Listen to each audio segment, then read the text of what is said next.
तो हमारा जो टॉपिक चल रहा है that is straight line.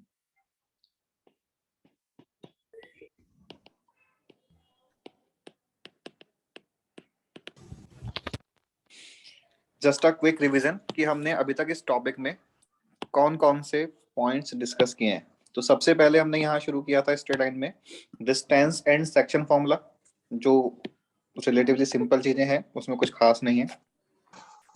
After distance and section formula we have discussed area of triangle as well as area of polygon. हमने, मुझे ध्यान नहीं है बट एरिया ऑफ ट्राइंगल का कोई क्वेश्चन बाय यूजिंग, हाँ you don't have to write, by using determinant solve किया था क्या कोई? मतलब जस्ट कंफर्म कि whether do you know how to solve this determinant?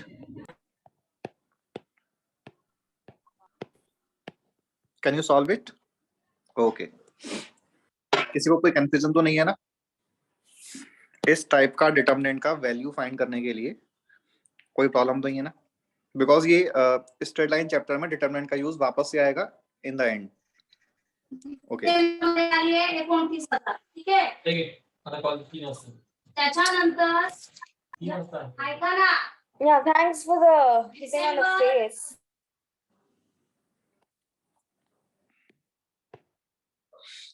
after area of triangle and area of polygon we have discussed slope of a line, that is y2 minus y1 upon x2 minus x1, and after that collinearity of 3 points. एक बार सभी लोग mind में सोच लो, how do we check whether these 3 points are collinear or not? If coordinates of 3 points are given, so how to check whether these 3 points are collinear or not? In that we have discussed first method, which is simplest method, that if points are A, B and C, then slope of AB is equal to slope of AC. Second method, area of triangle ABC equal to 0. Third method, sum of any two distances is equal to third distance, that is AB plus BC is equal to AC. If ऐसा hold कर रहा है, then points are collinear. And fourth method, if any point, let's say B divides AC in some ratio, then these points are collinear points. But easiest method exam के point से हमें slope ही है. After slope of a line, we have discussed equation of a line in various forms. Equation of a line in various form में point slope form, 2-point form, slope intercept form, double intercept form. Okay, एक बार बिना pen चलाए बताओ कि what is x intercept, what is y intercept of this line? Y intercept of this line? Minus 5. Now tell me what is x intercept of this line? अब तुम्हें बताना है answer x intercept का बिना pen चलाए. 5/2. So to find y intercept we'll put x equal to 0, and to find x intercept we'll put y equals to 0. Intercepts are always with sign. ठीक है sir? Equation of straight lines full portion में use होगा कि ये equation of straight line? Equation of straight line में जो मतलब ये जो डिफरेंट फॉर्म्स हैं इनका कोई इनका तो इसी चैप्टर में यूज है. Otherwise general form 2x plus 3y plus 7 equal to 0, इसका सर्कल कोनिक सेक्शन इन दोनों चैप्टर्स में और यूज है. ठीक है, डबल इंटरसेप्ट फॉर्म के बाद नॉर्मल फॉर्म, जिसका कोई भी एक्स्ट्रा यूज नहीं है एक्सेप्ट इन वन क्वेश्चन कि right this form in normal form, और कोई यूज नहीं है. तो अगर मतलब इस पे कोई क्वेश्चन ज्यादा बनते भी नहीं है. उसके बाद है जनरल फॉर्म. जनरल फॉर्म अपन यूज करेंगे. जनरल फॉर्म कुछ नहीं है कि मतलब x एंड y में a linear relation is called general form. Slope of general form in slope of this line बताओ. Slope of this line -2/3. -2/3. तो अभी मतलब जो मैं बेसिक से क्वेश्चंस पूछ रहा हूँ इनमें कोई भी कंफ्यूजन नहीं होना चाहिए. तो जैसे हमने कहा कि किसी भी एक लाइन का x या y इंटरसेप्ट किसी भी एक लाइन का स्लोप इस तरह से। नेक्स्ट क्वेश्चन, जस्ट एक तुम्हें बताना है कि ट्रू और false. Point 2,1 lies on 2x plus y equal to 5. True or false? True, sir. और लोग ट्रू। मैं ये इसलिए बोल रहा हूँ बिकॉज मैंने नोटिस किया है कुछ लोगों को बेसिक में कंफ्यूजन होता है। अगर हमने अभी बेसिक में डाउट छोड़ दिया तो फिर आगे प्रॉब्लम आएगी। तो दिस स्टेटमेंट इज ट्रू। और चेक कैसे किया कि हमने इस पॉइंट के कोऑर्डिनेट्स को इस लाइन में पुट कर दिया। और इसका मीनिंग क्या कि x कोऑर्डिनेट x के प्लेस पे, y कोऑर्डिनेट y के प्लेस पे। तो this becomes 2 into 2 plus 1 equals to 5. 5 equals to 5 satisfy कर रहा है, तो पॉइंट लाइन पे लाई कर रहा है। हाँ, ये फर्स्ट स्लाइड है, अपन सिर्फ डिवीजन ही कर रहे हैं। नेक्स्ट क्वेश्चन, इफ, चलो तुम लोग पेन चला के या बिना पेन चलाए कैसे बताना। Question is 2x plus y equal to 5 and x minus y equal to 4. Intersection point of these two lines. Intersection point of these two lines. सिद्धांत ने बोला 3, -1। अहान ने भी सेम। 3 आंसर्स आ गए। नहीं, अभी हम ओनली 5-10 मिनट्स के लिए मतलब जस्ट ये रिवीजन कर रहे हैं, पढ़ेंगे प्रॉपर।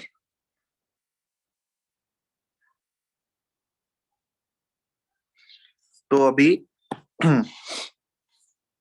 4 आंसर्स आ गए। All answers are same and correct. 5 answers. तो अभी बस ये क्लियर होना चाहिए कि how to find intersection point of these two lines. तो इसका मीनिंग क्या है कि जो दो लाइंस गिवन है उनको, उन दोनों इक्वेशंस को सॉल्व करके हम x एंड y का वैल्यूज फाइंड कर लेंगे। And x in this case 3 आ रहा है, y इन दिस केस -1 आ रहा है, देयरफॉर पॉइंट इज 3, -1। ठीक है, नॉर्मल फॉर्म, जनरल फॉर्म, और फिर हमने एक और पॉइंट डिस्कस किया था, that is parametric form. Again just इसके लिए मैं रिवाइज वापस से करा रहा हूं कि पैरामेट्रिक फॉर्म का यूज कब करते हैं। व्हेन एक कोई लाइन है, उस पे ए तो फिक्स्ड पॉइंट है और क्वेश्चन किसी दूसरे पॉइंट की बात कर रहा है which is at a particular distance r, और if distance is equal to 10, then we'll take mod of r is equal to 10, that means r is equal to plus minus 10. So if this line is given whose inclination is theta, point A is given, let point A be x1, y1, and we have to find coordinates of point P such that distance between point A and point P is equal to 10. Then point P का जो answer है वो क्या हो जाएगा, x1 plus 10 cos theta, y1 plus 10 sin theta, या फिर दूसरा answer x1 minus 10 cos theta, y1 minus 10 sin theta। तो हम r की जगह प्लस माइनस 10 यूज करेंगे। तो पैरामेट्रिक फॉर्म कब यूज करना है, जब एक फिक्स लाइन पे फिक्स पॉइंट दे रखा है और उससे किसी पर्टिकुलर डिस्टेंस पे एक दूसरे पॉइंट की इक्वेशन बात कर रहे हैं। ठीक है, फॉर्म ऑफ लाइन। इसके बाद हमने डिस्कस किया था angle between two lines. If slope of one line is m1 and slope of other line is m2 and acute angle between So can these you two show that lines, part again? which one? जो भी आपने race किया वो सब। नहीं, तो वो तो सारा नोट्स में ऑलरेडी लिखा हुआ है ना। ये तो अभी अपन ओनली रिवाइज ही तो कर रहे हैं कि अपन ने क्या क्या पढ़ा है इस चैप्टर में अभी तक, जिससे कि अपने कंसेप्ट थोड़े से वापस से अपने माइंड में आ जाए कि ये चीजें अपन ने डिस्कस कर ली हैं। अच्छा, ओके सर। इसके बाद हमने डिस्कस किया था एंगल बिटवीन टू लाइंस। तो अगर अपन को दो लाइंस गिवन है, ये तुम्हें कुछ भी नोट नहीं करना है, ये बस समझना एक बार कि क्या क्या मैं बोल रहा हूँ। और slope of this line is m1, slope of this line is m2 and acute angle between this lines is tan theta. तो हमने फॉर्मूला लिखा था कि tan theta is equal to mod of m1 minus m2 upon 1 plus m1 m2। तो नहीं, मैं just ये quickly 10 minutes में रिवाइज करा रहा हूँ, फिर अपन इसके आगे कंटिन्यू करेंगे। tan theta is equal to mod of m1 minus m2 upon 1 plus m1 m2 की एब्सोल्यूट वैल्यू। बिकॉज सिंस हमने थीटा को एक्यूट एंगल बोला है, तो tan थीटा का आंसर ऑलवेज एक पॉजिटिव नंबर आना चाहिए। एंड फ्रॉम दिस फॉर्मूला हमने फर्दर दो चीजें बोली है कि if theta is equal to 0 then lines are parallel lines, in that case m1 is equal to m2, and if theta is equal to pi by 2 then lines are perpendicular lines, and in that case m1 m2 is equal to -1. Sir Because if theta is pi by 2 then tan theta is not defined, therefore denominator is equal to 0. हाँ बोलो। Sir वो m1 m2 equal to -1 का वो derivation क्या था? यही तो बोला मैंने अभी जस्ट लास्ट में, since theta is equal to pi by 2 तो tan theta is not defined, not defined का मतलब something upon 0, तो डिनोमिनेटर को 0 कर दिया। Okay sir. ठीक है, तो इफ लाइंस आर पैरेलल तो स्लोप्स तो आर सर सेम। हमको न्यूमरेटर कुछ काम का ही ना फिर इसमें वापस से बोलो। हमने π/2 लिया तो हमको m1 m2 + 1 = 0 मिला, पर हमको फिर वो न्यूमरेटर में है m1 - m2। वो तो कुछ भी उसका हो कुछ सकता काम है, उसका कुछ नहीं करना है अपन को। इफ लाइंस आर परपेंडिकुलर तो ओनली tan थीटा का जो डिनोमिनेटर है उसको 0 करना है, और from that we are getting m1 * m2 = -1। तो अब जैसे इसका एक बेसिक एग्जांपल जो अपन ने ऑलरेडी किया हुआ है, बट तुम लोग बताना कि इफ कोई एक लाइन है 2x + 3y = 5, इस लाइन के परपेंडिकुलर लाइन का स्लोप कितना होगा?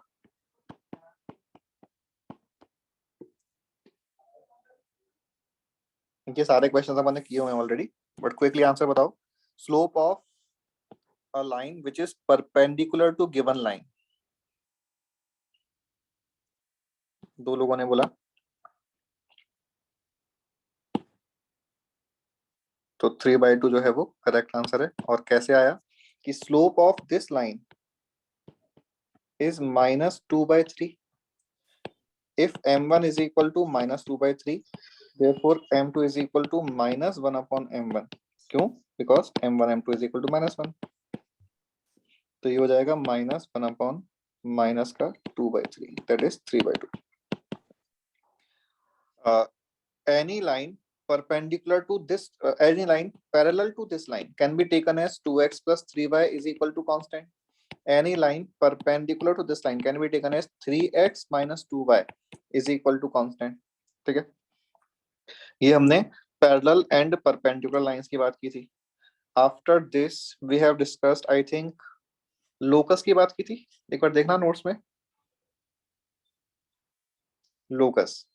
लोकस में बेसिक डेफिनेशन क्या है लोकस का, कि कोई भी एक पॉइंट है, जो हमने फर्स्ट एग्जांपल किया था वो ये वाला किया था कि एक फिक्स पॉइंट दे रखा है, लेट्स से a, b, और एक वेरिएबल पॉइंट है जिसके कोऑर्डिनेट्स हम लोकस के, हाँ शिफ्टिंग एंड रोटेशन भी किया था, मैं उसकी बात भी करता हूँ अभी। फिक्स पॉइंट तो a, b है, और एक वेरिएबल पॉइंट है जिसका हमें लोकस फाइंड करना है। तो लोकस है क्या कि वेरिएबल पॉइंट गिवन कंडीशंस के अकॉर्डिंग XY प्लेन में जिस तरह से मूव कर रहा है, जिस पाथ पे मूव कर रहा है, equation of that path is called locus. तो हमने फर्स्ट क्वेश्चन किया था कि एक फिक्स पॉइंट से एक फिक्स डिस्टेंस पे एक पॉइंट P है, और वो ऑलवेज इससे फिक्स डिस्टेंस पे है, तो पॉइंट P इस पाथ पे मूव कर सकता है, ये जो सर्कल है। तो हमें इस सर्कल की इक्वेशन फाइंड करनी है। तो स्टेप्स क्या थे लोकस फाइंड करने के, कि फर्स्ट स्टेप तो यही है कि consider that variable point as h, k। Second step, apply mathematical condition. तो in this case AP = R को मैथमेटिकली लिखना है, तो h - a whole square plus k - b whole square का स्क्वायर रूट = R। और फिर सिंप्लीफाई करने के बाद उसका हम h के प्लेस पे x और k के प्लेस पे y लिख देते हैं। ठीक है, क्या हुआ सर? वही पूरा था, x और y में कन्वर्ट कर। हाँ, okay. So can you do a small division of internal angle of a triangle? हाँ ठीक है, मैं वो भी बताता हूँ। लोकस फाइंड करने का ये बेसिक मेथड है। लोकस फाइंड करने के बाद हमने डिस्कस किया special point of a triangle. जो थ्योरेटिकल पॉइंट है उसमें हमें कई सारी चीजों को ध्यान रखना है। तो स्पेशल पॉइंट से पहले हम अगर special lines of a triangle की बात करें तो special lines are medians, angle bisectors, internal and external दोनों angle bisectors, altitudes,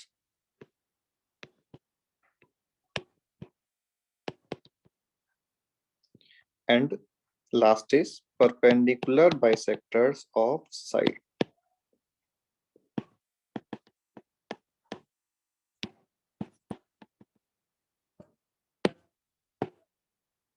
So why do we change the coordinates for parallel and perpendicular lines? Harshal, कौन से कोऑर्डिनेट को चेंज करते हैं? हम तो नहीं करते। सर जैसे वो ax plus by plus c equal to 0 है परपेंडिकुलर लाइन का, फिर हम bx minus ay plus k करते हैं, वैसा क्यों करते हैं? कोफिशिएंट चेंज करते हैं ना, स्लोप्स को m1 m2। अगर 2x plus 3y plus 4 equal to 0 है, इसके पैरेलल लाइन चाहिए तो जो इसका स्लोप है वो सेम ही स्लोप चाहिए, तो सेम चाहिए तब तो हमने कोफिशिएंट ऑफ x और y को चेंज नहीं किया। ठीक है, फॉर पैरेलल लाइंस। अगर परपेंडिकुलर लाइन चाहिए तो since slope of this line is -2/3, तो slope of perpendicular line is 3/2। यहां तक की बात समझ आ गई? हाँ सर। अब इक्वेशन ऑफ लाइन क्या हो जाएगा? y minus y1 is equal to, या सीधे y is equal to mx plus c। इसको जब हमने एलसीएम लेके लिखा, this becomes 2y is equal to 3x plus c। 2y को भी उधर ट्रांसफर कर दिया तो 3x minus 2y plus 2c equal to 0, और 2c को हमने कुछ k बोल दिया। तो अल्टीमेटली जो आंसर आया वो इस वाली फॉर्म में आया। और इसी चीज को, इन 3 स्टेप्स को स्किप करके हम डायरेक्टली कर लेते हैं। हम क्या बोलते हैं कि directly interchange coefficient of x and y। Sir तो हम ये जो c होता है कांस्टेंट, उसको हम इसलिए चेंज कर देंगे कि वो ऊपर के लाइन पे होगा तो इंटरसेप्ट डिफरेंट होगा ना। हाँ, तो हमें तो कोई दूसरी लाइन फाइंड करने को बोला है ना क्वेश्चन में। इस लाइन का तो इंटरसेप्ट यहाँ से आएगा, लेकिन क्वेश्चन तो बोला जैसे इसके परपेंडिकुलर लाइन फाइंड करो जो लेट से पॉइंट 2,5 से पास कर रही है, तो इससे पास कराएंगे तो हमें इसके की वैल्यू मिल जाएगी। यस सर, पैरेलल के लिए भी सेम ही है ना वैसे रेंज में। बिल्कुल। ओके। ठीक है, तो ये तो है special lines of a triangle. तो सारी लाइंस का मीनिंग क्या है एक बार सभी लोग माइंड में रिवाइज कर लो, और कोई डाउट है तो डिस्कस कर लो कि मीडियन क्या होता है, एल्टीट्यूड क्या होता है, एंगल बाइसेक्टर क्या होता है, इस तरह से।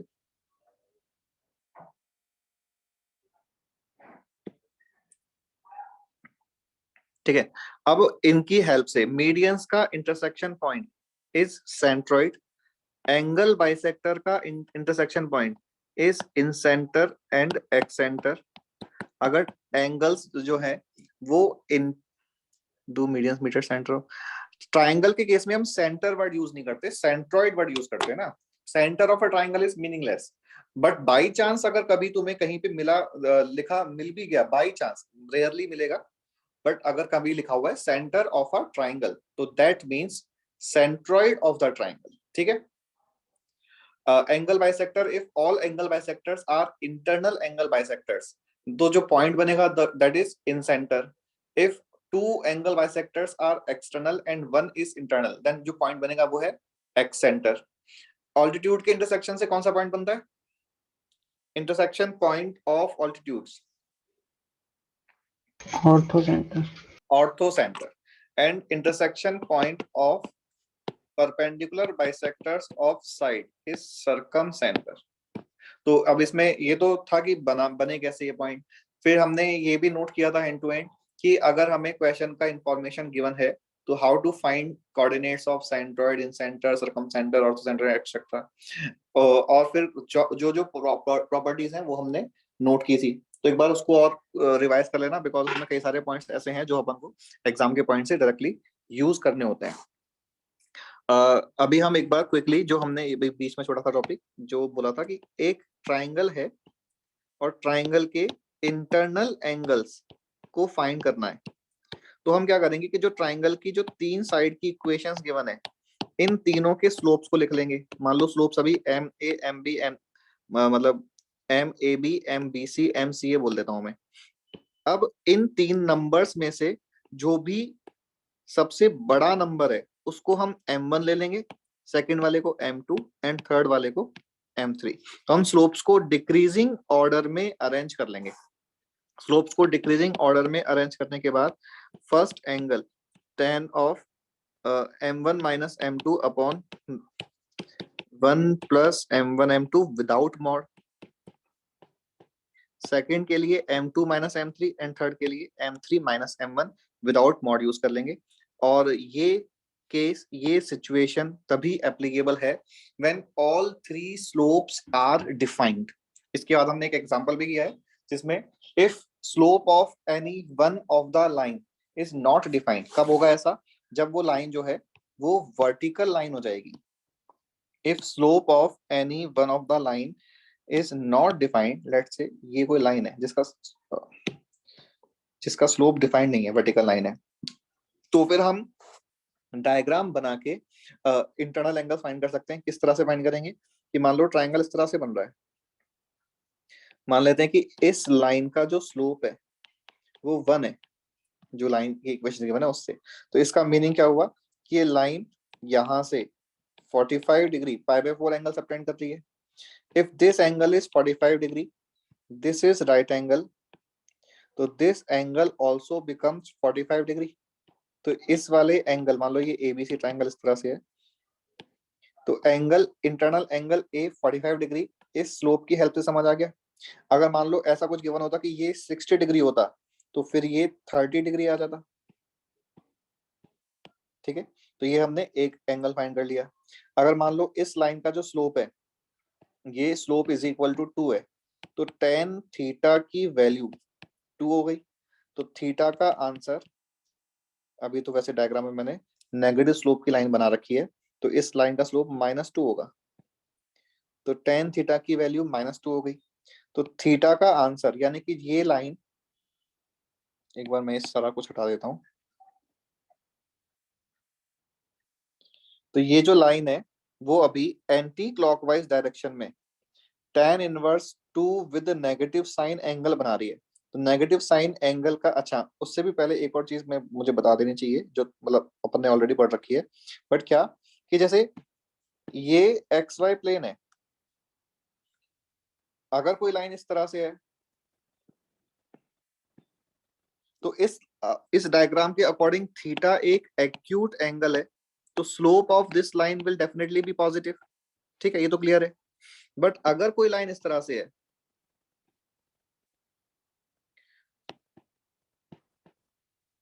तो इस लाइन का स्लोप जो है वो नेगेटिव आ रहा है। स्लोप तो नेगेटिव आ रहा है, लेकिन इंक्लिनेशन का क्या, एंगल का क्या? अगर हम एंगल को मान लो यहां से मेजर कर रहे हैं, let's suppose this angle is 3π/4, तो तुम लोग बताना कि ये वाला एंगल कितना होगा।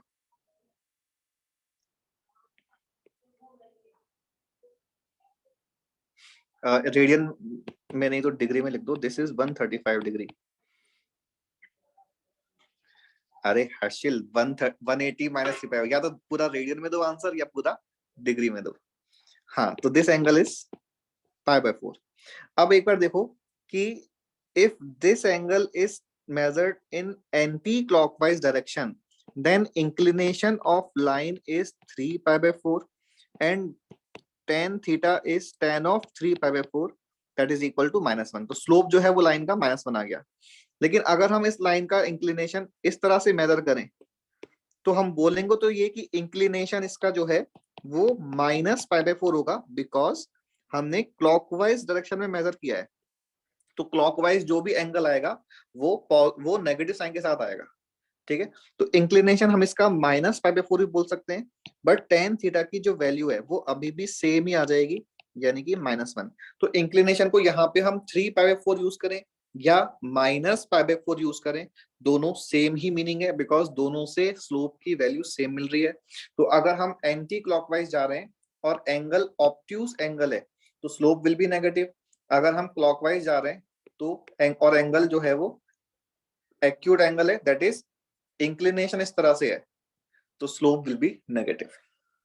तो ये तो स्लोप के पॉजिटिव नेगेटिव की बात हो गई। अब हम जो हम क्वेश्चन डिस्कस कर रहे थे उसमें कहा कि इफ कोई लाइन एक वर्टिकल लाइन है तो उसके इंटरनल एंगल्स फाइंड करने के लिए हम लोगों ने जो मेथड डिस्कस किया था वो ये था कि ये वाला एंगल, फर्स्ट वाला एंगल तो 30 डिग्री आ ही गया अगर ये 60 डिग्री है तो। लेकिन अगर मान लेते हैं कि इस लाइन का जो स्लोप है वो -2 है, तो इस लाइन का इंक्लिनेशन -tan−1 2 हो जाएगा। तो इसका मतलब कि अगर हम इस वाले एक्यूट एंगल की बात करें तो ये तो tan−1 2 ही रहेगा, बिकॉज हम सिर्फ एंगल की बात कर रहे हैं, अब इंक्लिनेशन की बात नहीं कर रहे। इंक्लिनेशन पूछा जाएगा तो नेगेटिव साइन के साथ आंसर आएगा। एंगल तो अभी tan−2 है। If this angle is tan−2 तो ये वाला एंगल भी tan−2 है। हमें चाहिए, अच्छा हमें तो ये वाला एंगल चाहिए था, उसकी जरूरत ही नहीं है। If this angle let's say phi is equal to tan−2, this is π/2, तो this angle is π/2 minus phi. ये जो छोटा सा ट्राइंगल बन रहा है इस तरह से, तो हम कह रहे हैं कि ये वाला एंगल का नाम मैंने फाई बोल दिया, ये π/2 है, तो ये वाला एंगल π/2 माइनस फाई। सेकेंड, यानी कि in this case angle B का आंसर ये आ जाएगा। और a plus B plus C pi के इक्वल होता है, तो यहां से हमें एंगल सी यानी कि ये वाला एंगल मिल जाएगा। Rotation, shifting of origin and rotation of axis में हमने बस फॉर्मूले याद रखने हैं कि अगर ओरिजिन को अल्फा बीटा पे शिफ्ट किया तो x is equal to x dash plus alpha, y is equal to y dash plus beta, where x and y are coordinates of original point and x dash and y dash are coordinates in new system. Dash का मतलब new. और ये rotation में क्या कि अगर हमने theta angle से एंटी क्लॉकवाइज रोटेट किया तो x is equal to x dash cos theta minus y dash sine theta and y is equal to x dash sine theta plus y dash cos theta. ये क्या है? हाँ sir हमको ये x equal to x dash cos theta minus y dash sine theta मिला है, वो coordinates है क्या, मतलब नया पॉइंट का? नहीं, जैसे इन दिस केस तुम यहाँ पे समझो कि अगर कोई सिस्टम पहले एक्स वाई प्लेन था बट हमने उसको शिफ्ट कर दिया अल्फा बीटा पे, तो अभी वाला प्लेन को हम अब x dash y dash plane बोल रहे हैं। तो एक्स वाई प्लेन में लाई करने वाले किसी भी पॉइंट के कोऑर्डिनेट को हम x, y से डिनोट करते हैं। एक्स वाई प्लेन में लाई करने वाली किसी भी लाइन को हम ax plus b y plus c equal to 0 से रिप्रेजेंट करते हैं। तो अब नया जो सिस्टम होगा उसका coordinate x dash y dash या ax dash b y dash c ऐसे बन जाएगा। वैसे ही हमने यहाँ पे बोला कि अगर हमने पूरे सिस्टम को थीटा एंगल से anti clockwise about origin rotate कर दिया तो जो ओल्ड सिस्टम था उसका पॉइंट तो x, y करके आएगा, जो न्यू सिस्टम है उसका point x dash, y dash करके आएगा। अब x डैश y डैश मिलेगा कैसे कि मान लो थीटा जो है वो π/3 है और ये वाला पॉइंट 2 है, ये वाला पॉइंट 3 है और थीटा π/3 है। तो अगर हम सभी जगह ये चीज रिप्लेस कर दें तो x डैश और y डैश में दो इक्वेशंस आ गई। इन दोनों इक्वेशंस को सॉल्व करके जो x डैश और y डैश की वैल्यू आएगी, मान लेते हैं 5,7 आ गई, तो ये हमारे न्यू पॉइंट के कोऑर्डिनेट का आंसर हो जाएगा न्यू सिस्टम में। तो सर मतलब वो जो एक्स डैश वो जो इक्वेशन है वो कोऑर्डिनेट्स नहीं, वो खाली सॉल्व करने के लिए, अपन कंक्लूजन निकले सॉल्व करने के लिए, बिल्कुल बिल्कुल बिल्कुल बिल्कुल, ठीक है। फिर इसके बाद हमने position of 2 points with respect to a line discuss किया था, पी क्यू। नहीं, डायग्राम तो हमें नहीं, मान लो तुम लोग बताना एक क्वेश्चन का आंसर कि एक पॉइंट है जिसके कोऑर्डिनेट 2,5 है, एक पॉइंट उसके कोऑर्डिनेट 3,-7 है और लाइन है 2x minus y minus 1 equals to 0, नहीं 2x minus y plus 4 equals to 0। ये पॉजिटिव और ये पॉजिटिव, एक मिनट,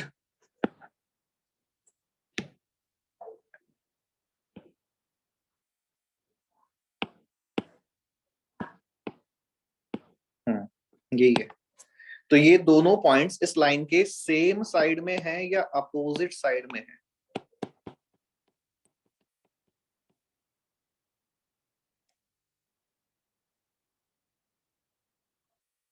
अच्छा हमने ये अभी डिस्कस कर लिया क्या या नहीं किया?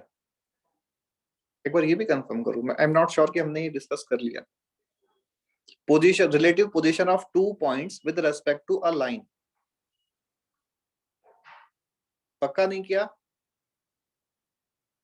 ओके ठीक है, तो ये भी अपन डिस्कस करेंगे फिर। ऐसा फिर तो अपन ने क्या है, क्वेश्चन question is कि two coordinates of 2 points P and Q are given and we have to check relative position of P and Q with respect to this line, whether these points are on same side of this line or these points are on opposite sides of this line. No sir this one is not done. Okay. हाँ हर्षिल बोलो, internal angle में क्या doubt, क्या तो चीज? हम लोग tan theta 1 को हम लोग m1 minus m2 upon 1 plus m1 m2 लिखते हैं ना, तो हम लोग बोलते हैं कि स्लोप ग्रेटर होनी चाहिए ना, तो हमको थीटा पॉजिटिव चाहिए, एक्यूरेट एंगल चाहिए हम लोग को, इसलिए अपन नहीं नहीं slope- नहीं नहीं नहीं बिल्कुल नहीं। देखो अगर तुम वैसे समझ, मैं तुम्हें एक चीज, एक बार रुको। हाँ अब देखो कि अगर मान लो कोई ये एक्स वाई प्लेन है, ये लाइन का स्लोप जो है, अरे नहीं भाई आधा घंटा हो गया क्या? अभी अब बस हम टॉपिक शुरू करने ही वाले हैं, बस अपना एंड पे आ गया जो अपन ने पढ़ा है अभी तक। मैं इसलिए रिवाइज करा रहा हूँ बिकॉज ये चैप्टर लेंथी है, तो अपन को जो लास्ट वाले पॉइंट्स अपन ने पढ़े हैं वो ध्यान रहे, क्योंकि उसका फ्रिक्वेंटली यूज में आता है आगे। क्या बोल रहा था, हाँ मान लो इस लाइन का जो स्लोप है वो 1 है, यानी कि इस लाइन का जो इंक्लिनेशन है ये 45 डिग्री दे रखा है, ठीक है। इस लाइन का जो स्लोप है लेट से -1/√3 है, तो इस लाइन का जो इंक्लिनेशन है ये 135 डिग्री दे 150 डिग्री दे रखा है। तो एक लाइन तो ये वाली है, एक लाइन ये वाली है, और एक लाइन मान लो कोई ये वाली लाइन है, तो ऐसे कोई ट्रायंगल बन रहा है। अगर मान लो ये सिंस ये ग्रेटर है तो इसको हमने m1 लिया और इसको हमने m2 लिया, तो अभी m1 1 है और m2 -1/√3 है। बट जब तुम इनके बीच में tan थीटा का फॉर्मूला बिना मॉड लगाओगे तो भी देखो आंसर नेगेटिव आएगा।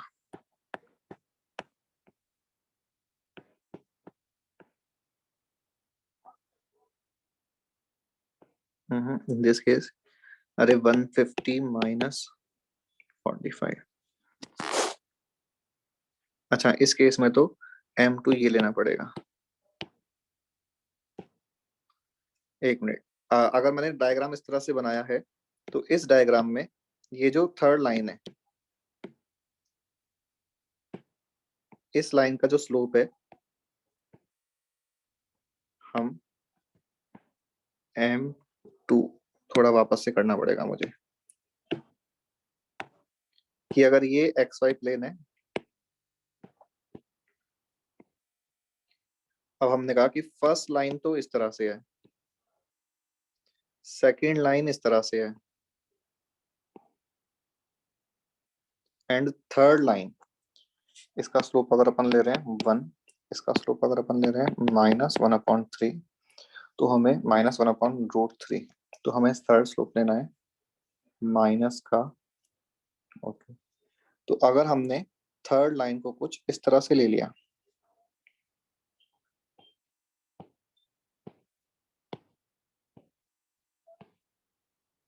तो इसका स्लोप क्या हो जाएगा 0। अब हम कहते हैं कि स्लोप्स को इंक्रीजिंग ऑर्डर डिक्रीजिंग ऑर्डर में अरेंज करो, तो 1 is greater than 0 is greater than 1/√3 with negative sign. तो 0 कैसे हो गया? पैरेलल लाइन है, पैरेलल, ये एक्स एक्सिस के पैरेलल लाइन बनाई है मैंने, ठीक है। अब ये m1, ये m2 और ये m3, तो अगर हम अब tan थीटा 3 की बात करें तो हम बोलेंगे m3 -m1/1 plus m3 m1, तो m3 की वैल्यू -1/√3 है, m1 की वैल्यू -1 है, और ये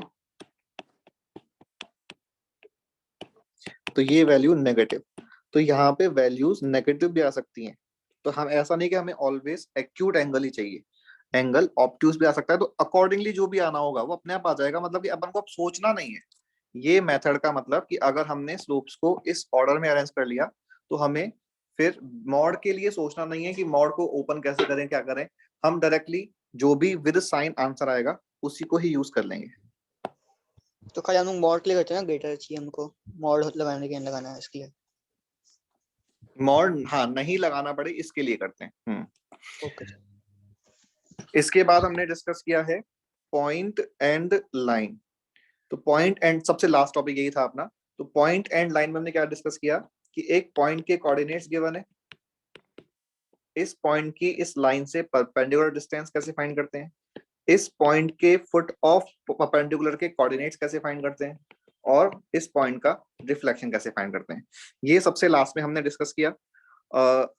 सबसे लास्ट वाली सिचुएशन में कोई डाउट पूछना है किसी को? एक पॉइंट गिवन है और एक लाइन गिवन है।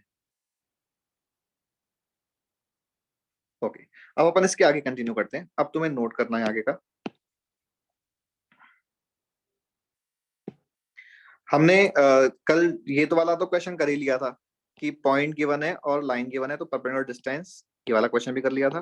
पॉइंट एंड के कोऑर्डिनेट्स ये भी कर लिया था, और रिफ्लेक्शन ये भी कर लिया था। ठीक है, अब इसी क्वेश्चन का एक्सटेंडेड पार्ट अभी क्या है कि हमारे पास एक लाइन गिवन है और एक दूसरी लाइन गिवन है। मान लो इस लाइन की इक्वेशन L1 इक्वल टू 0, इस लाइन की इक्वेशन L2 इक्वल टू 0। तुम्हें भी डायग्राम बनाना नहीं है, अभी मैं बना दूंगा वापस से। और क्वेश्चन बोल रहा है कि L1 लाइन, अगर हम L2 लाइन को मिरर लाइन मान लें, L2 मिरर है, तो L1 लाइन का L2 के अबाउट रिफ्लेक्शन ऐसे कुछ बन जाएगा। ठीक है, थोड़ा और क्लियर करने के लिए मैं मिरर को हॉरिजॉन्टल कर देता हूं। अभी ये मान लो मिरर लाइन है और ये L1 लाइन है, तो L1 का L2 के अबाउट रिफ्लेक्शन L3 जो बनेगा वो ऐसे कोई लाइन आ जाएगी। तो क्वेश्चन इज कि तुम्हें L1 की इक्वेशन गिवन है, L2 की इक्वेशन गिवन है, L3 की इक्वेशन फाइंड करनी है। सोच के देखो कि मेथड क्या लगेगा। हाँ, today's topic is started, correct. अगर हमें L1 की इक्वेशन गिवन है, L2 की इक्वेशन गिवन है और L3 की इक्वेशन फाइंड करनी है, तो फिर क्वेश्चन सॉल्व करने के लिए क्या करना होगा?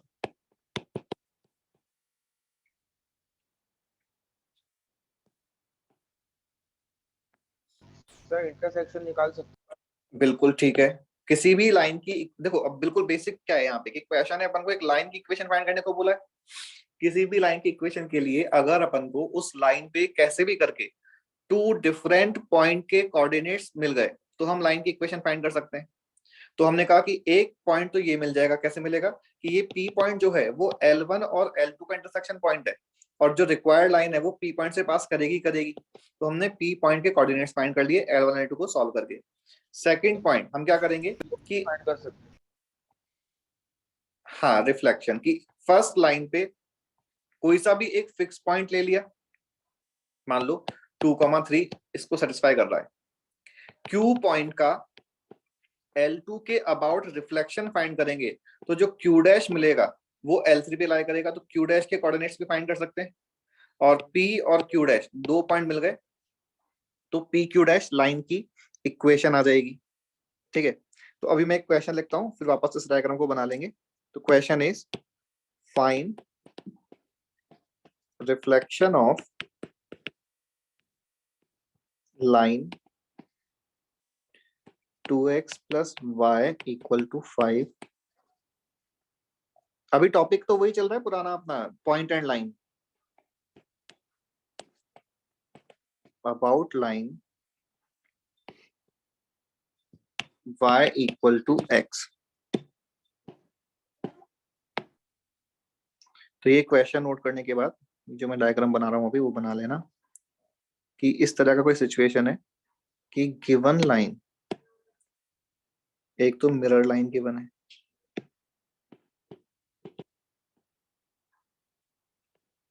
जिसके अबाउट रिफ्लेक्शन लेना है, और एक ये लाइन गिवन है जिसका रिफ्लेक्शन लेना है, और हमें L3 लाइन जो मैंने ब्लैक में ड्रॉ की है इसकी इक्वेशन फाइंड करनी है। ठीक है, तो हमने कहा first step point P find कर लो। बताओ पॉइंट P कितना आ रहा है?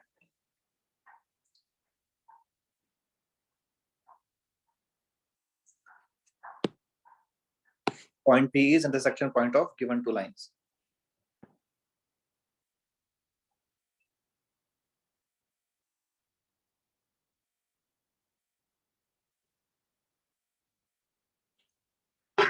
तो y equal to x put किया तो 3x equal to 5, x equal to 5/3, 5/3 5/3 आ रहा है कैलकुलेशन करने के बाद। यस सर, आ गया। This is intersection point of given two lines. इसके बाद जो फर्स्ट लाइन है, इस लाइन पे कोई सा भी एक फिक्स पॉइंट बताना जो इसको सेटिस्फाई कर रहा है, एनी वन। 2,1 2,1 इसको सेटिस्फाई कर रहा है, 1,3 इसको सेटिस्फाई कर रहा है। हम 1,3 भी ले सकते हैं, 2,1 ले सकते हैं, या x को 0 पुट किया तो y 5 आ रहा है तो 0,5 ले सकते हैं। तो देखना बहुत सारे पॉइंट्स हमें मिल जाएंगे, कोई सा भी एक पॉइंट ले लो। अभी हमने 2,1 ले लिया, तो 2,1 पॉइंट का अब हम ये जो y equal to x line है, इसके अबाउट रिफ्लेक्शन फाइंड करेंगे। और वो रिफ्लेक्शन हमने कल नोट्स में लिखा ही था, डायरेक्टली हम बता सकते हैं। और वो रिफ्लेक्शन q डैश कितना हो जाएगा? 1,2। ये सारे पॉइंट्स अपन को मतलब माइंड में रखने हैं। तो a, b का y इक्वल टू x के अबाउट रिफ्लेक्शन b, a। देखो JEE Mains since question simple आते हैं बट टाइम बहुत कम होता है, तो इस तरह के जो शॉर्टकट अप्रोच है, जो जितने ज्यादा ध्यान रहेंगे उतना ही अपन क्विकली क्वेश्चन को कर पाएंगे। तो ये q डैश आ गया 1,2। therefore required line will be line PQ dash. और अगर अपन को दोनों पॉइंट्स के कोऑर्डिनेट्स पता है P और Q डैश के, तो लाइन की इक्वेशन लिख सकते हैं। लिखो आंसर, करो कैलकुलेशन, देखते हैं कि तुम लोगों को 2 पॉइंट फॉर्म से लाइन की इक्वेशन कैसे लिखते हैं, ध्यान है कि नहीं। Equation of line passing through point P and Q dash.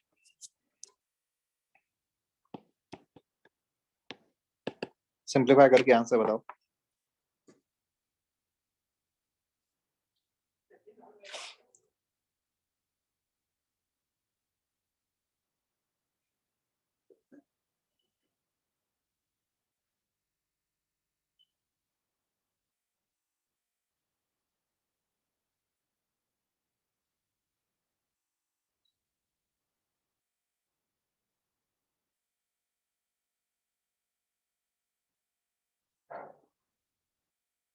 x plus 2y equal to 5, correct है, करेक्ट है।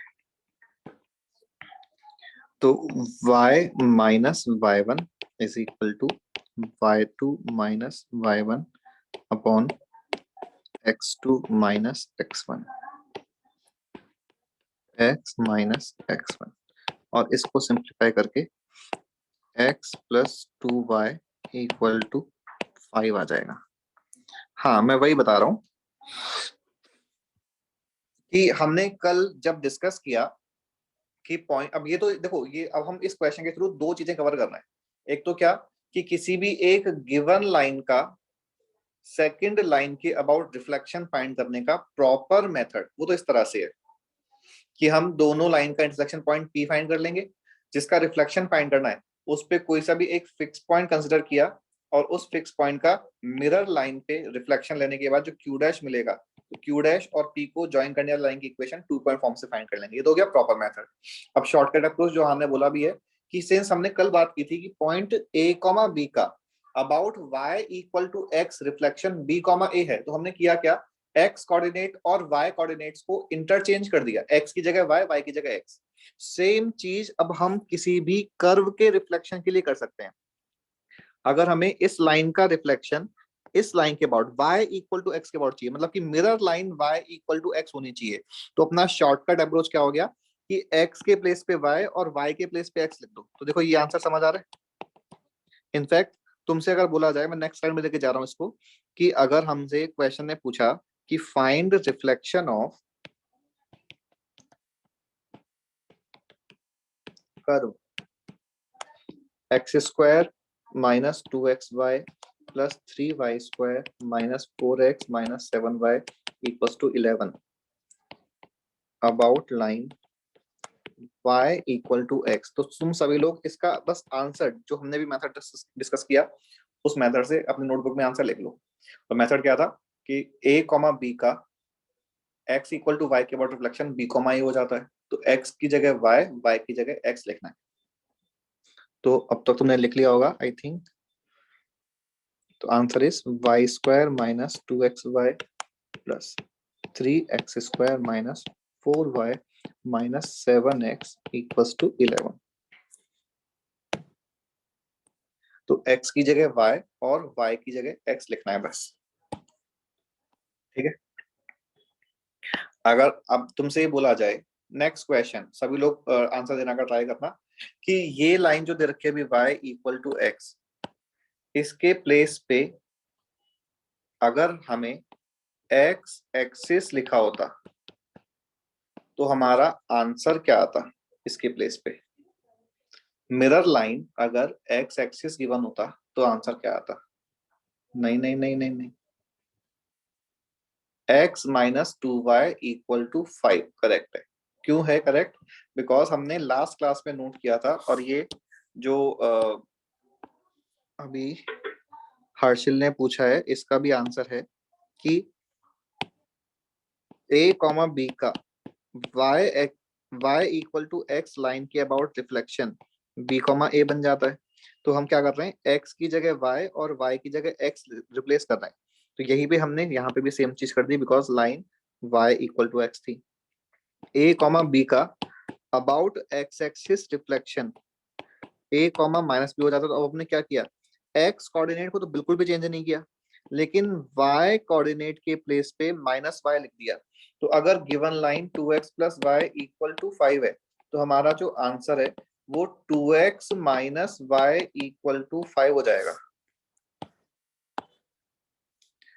सिद्धांत तुमने x माइनस 2y लिखा है, but answer 2x minus y equal to 5 हो जाएगा because given line is 2x plus y equal to 5, ठीक है। और ऐसे ही थर्ड क्वेश्चन कि अगर तुमसे ये बोला जाए कि गिवन लाइन का अबाउट y एक्सिस रिफ्लेक्शन क्या होगा, तो अबाउट y एक्सिस क्या a कॉमा b का, हाँ a कॉमा b का reflection minus a comma b बन जाता है। तो answer is minus 2x plus y equal to 5। तो ये हम डायरेक्टली कर सकते हैं। नेक्स्ट कि अगर अभी तो चलो जो लाइंस जो हमने लास्ट क्वेश्चन किया उसमें जो लाइंस हैं ये लाइंस इंटरसेक्टिंग लाइंस थी y इक्वल टू x और 2x plus y equal to 5। तो हमने लास्ट वाले क्वेश्चन को इस तरह से सॉल्व कर लिया। बट मान लो कि ऐसे कुछ होता, find reflection of 2x plus y equal to 5 about line 2x plus y equal to 7। तो अभी सिचुएशन क्या बन रही है कि एक लाइन तो ये गिवन है, दूसरी लाइन इसके पैरेलल गिवन है जो मिरर लाइन है, और हमें इसका रिफ्लेक्शन यानी कि इस लाइन की इक्वेशन फाइंड करनी है।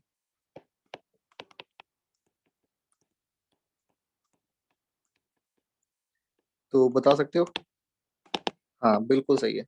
और ये भी चीज ऑब्जर्वेशन वाली है कि सिंस रिफ्लेक्शन है तो ये लाइन एग्जैक्टली मिडिल में लाई करेगी इन दोनों लाइंस के, और सिंस एग्जैक्टली मिडिल में लाई करेगी तो जैसे यहां से यहाँ आने के लिए 5 प्लस 2 7 किया, तो यहां से यहाँ आने के लिए 7 प्लस 2 9 कर दिया। और हम ये बोल सकते हैं क्योंकि तुमने सीक्वेंस एंड सीरीज पढ़ा हुआ है कि जब भी पैरेलल लाइन वाला केस है तो ये जो 3 नंबर्स हैं these 3 numbers will always be in AP, ठीक है।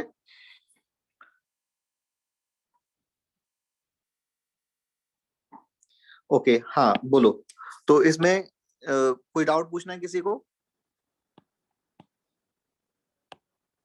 If lines are parallel lines तो हम डायरेक्टली जो कांस्टेंट्स हैं उन कांस्टेंट्स को एपी की हेल्प से फाइंड कर सकते हैं। बिकॉज लाइंस पैरेलल लाइन है तो दो लाइंस अगर पैरेलल लाइंस हैं तो उनका रिफ्लेक्शन जो लाइन आएगा वो लाइन भी उन लाइन के पैरेलल लाइन ही आएगा, ठीक है।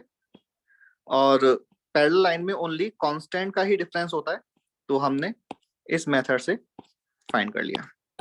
Reflection of a line with respect to some other line अभी कंप्लीट है। अभी बोलो कोई डाउट पूछना है किसी को? So this one you can repeat, ये समझा नहीं ये वाला। यहाँ पे हमने बोला कि फर्स्ट लाइन ये गिवन है, सेकंड लाइन ये गिवन है। फर्स्ट लाइन का जो कांस्टेंट है वो 5 है, सेकंड लाइन का जो कांस्टेंट है वो 7 है। ठीक है, ये तो क्वेश्चन ने बता रखा था, मैं अब इसको हटा देता हूँ एक बार, हमें अभी नहीं पता कि आंसर क्या है। हमें कहा, क्वेश्चन ने बोला कि इसका रिफ्लेक्शन फाइंड करना, तो हमने कहा कि ये लाइन आएगी रिफ्लेक्शन में।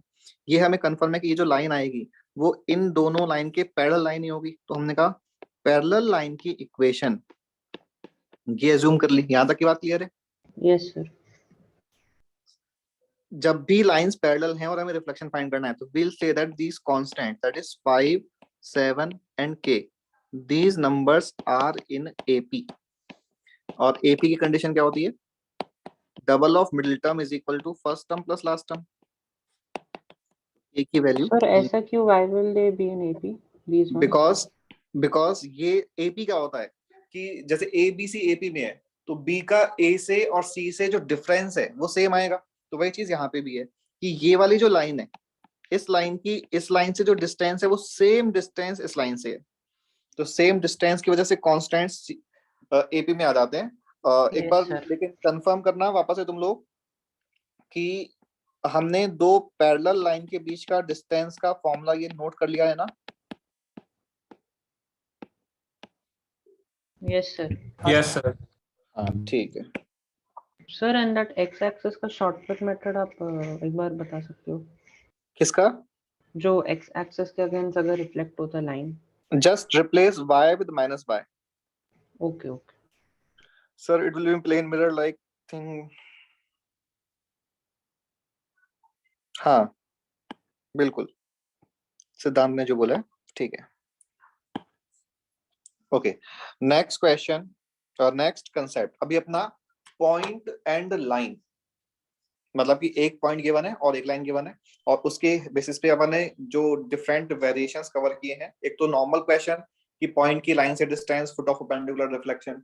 सेकंड कि दो पैरेलल लाइन है उनके बीच का डिस्टेंस। थर्ड एक पैरेललोग्राम गिवन है और उसका एरिया फाइंड करना है।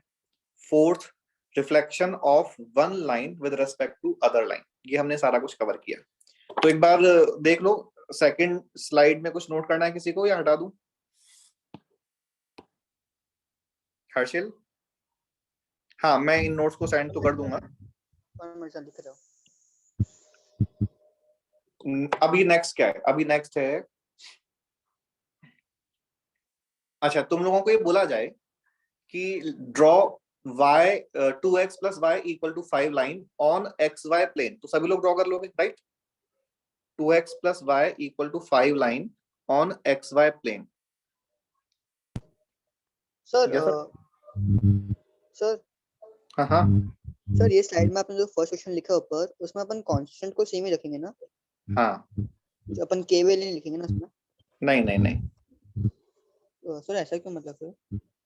बिकॉज जो हमने भी लास्ट वाला क्वेश्चन किया उसमें मतलब हमने ये तो बोला कि जो चेंज हो रहा है वो क्या हो रहा है, एक्स वाई के प्लेस पे वाई एक्स आ रहा है या जो भी चेंज हो रहा है अकॉर्डिंगली, तो सिर्फ ओनली वेरिएबल्स में ही चेंज हो रहा है।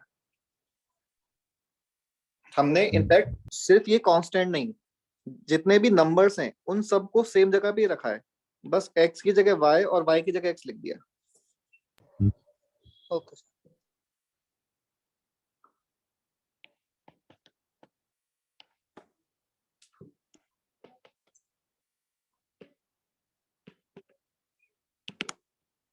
ऑफलाइन में तो अभी सिंस न्यू वेरिएंट आ गया तो मुझे तो डाउटफुल लग रहा है। पहले तो चांसेस बने थे ऑफलाइन शुरू होने के, बट इस न्यू वेरिएंट की वजह से अभी तो मुश्किल लग रहा है।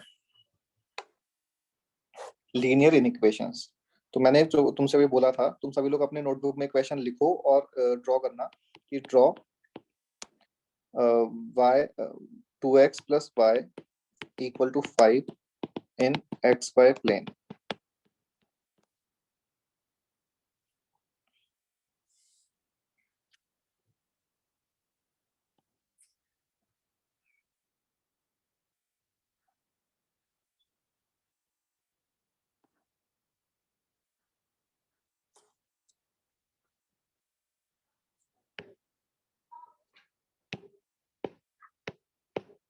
कर लिया ड्रॉ। तो ये एक्स वाई प्लेन है। बेसिक मेथड क्या होता है कि हमने एक्स को 0 पुट किया, वाई की वैल्यू 5 आ गई, तो ये वाला पॉइंट मार्क कर दिया। वाई को 0 पुट किया, एक्स की वैल्यू 5/2 आ गई, ये वाला पॉइंट मार्क कर दिया। और फिर इन दोनों को ज्वाइन कर दिया और एक्सटेंड कर दिया। तो ये तो लाइन की इक्वेशन को हमने एक्स वाई प्लेन में ड्रॉ किया है। Next question, draw 2x plus y greater than equal to 5 this region in xy plane। तो अब तुम्हें बताना है कि इस लाइन के कौन से साइड का रीजन हमारे आंसर में आएगा, ऑप्शन ए और ऑप्शन बी।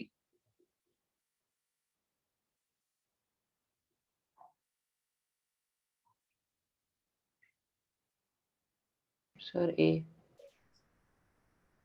ए, सर ठीक है। ये वाला लेकिन ऑप्शंस में कैसे देंगे वो एग्जाम में? अभी अभी रुको। तो option A in this case correct है।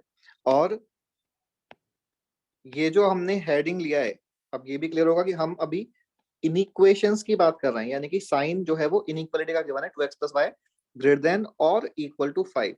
तो अभी हमने कहा कि ऑप्शन ए आंसर आएगा, लेकिन हम इसका बेसिक मेथड क्या डिसाइड करने का कि जो ये एक्स वाई प्लेन है, इस एक्स वाई प्लेन में इनफाइनाइट पॉइंट्स हैं, तो सबसे सिंपल पॉइंट कौन सा होता है, 0,0।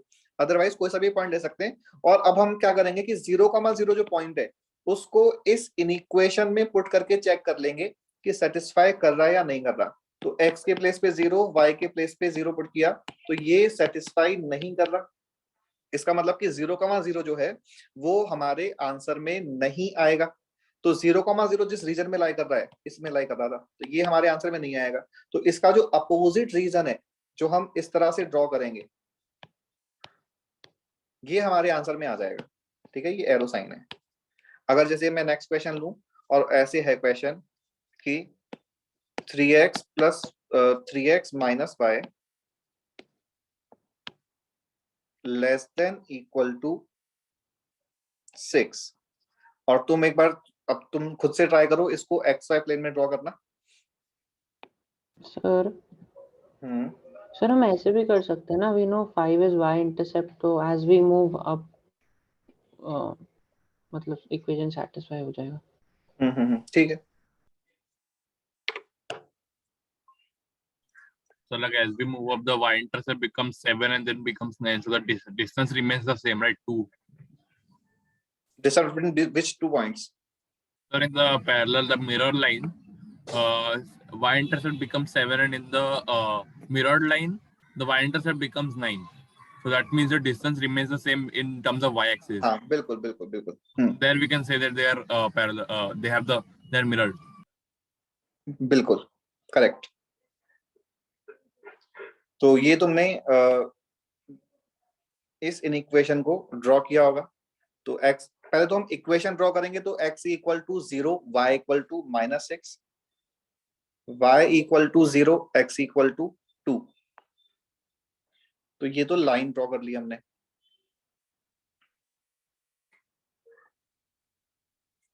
ठीक है, अब अगेन वही है कि इस लाइन के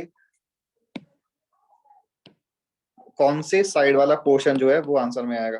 तो उसके लिए अगर हमने 0,0 को चेक किया, तो 0,0 इस इक्वेशन को सेटिस्फाई कर रहा है। तो यानी कि वो रीजन जिसमें 0,0 लाई कर रहा है, वो रीजन हमारे आंसर में आ जाएगा। तो ये इसका डायग्राम बन जाएगा। अब इसका जेई में यूज क्या है? जेई में यूज इस तरह से है। जेई में, हाँ बोलो क्या? Can you explain once more? First step, we have drawn this line 3x minus y is equal to 6। ठीक है, तो लाइन तो ड्रॉ कर ही लेंगे अपन। सेकंड स्टेप कि जब हमने लाइन को ड्रॉ कर लिया, मैं एक बार इस पूरे को इरेज करके वापस से बना रहा हूं। तो हमने कहा इंटरसेप्ट ऊपर आएगा ना। एक मिनट रुको। हमने कहा कि पहले तो हमने लाइन को ड्रॉ किया at x equal to 0, y is equal to -6 आ रहा है ना, नीचे ही आएगा। At x equal to 0, y is equal to -6। at y is equal to 0, x is equal to 2. तो लाइन ड्रॉ कर लिया, स्टेप 1. स्टेप 2 कि हमने अब चेक किया कि जो ओरिजिन है, whether this origin is satisfying given an equation or not. तो x के प्लेस पे 0, y के प्लेस पे 0 पुट किया, तो 0 minus 0 less than equal to 6. It is correct. 0 is less than equal to 6.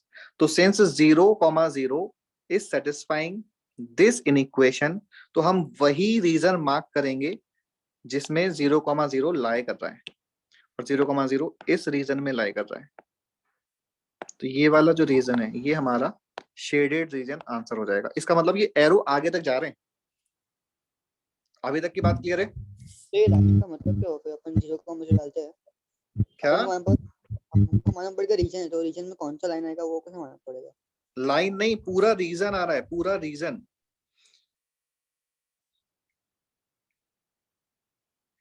Sir greater than equal and less than equal को तो sir ये वाला ही फिर से बताओ ना, मैं डिस्कनेक्ट हो गया था. एक बार देखो, अगर तुमसे ये बोला जाए कि 2x प्लस वाई जो हमने फर्स्ट क्वेश्चन लिया था, वो रीजन ड्रॉ करो जिसमें 2x plus y equal to 5 है. तो अभी तो अपन ने स्ट्रेट लाइन पढ़ रखा है, तो हमें पता है कि एक लाइन बनने वाली है.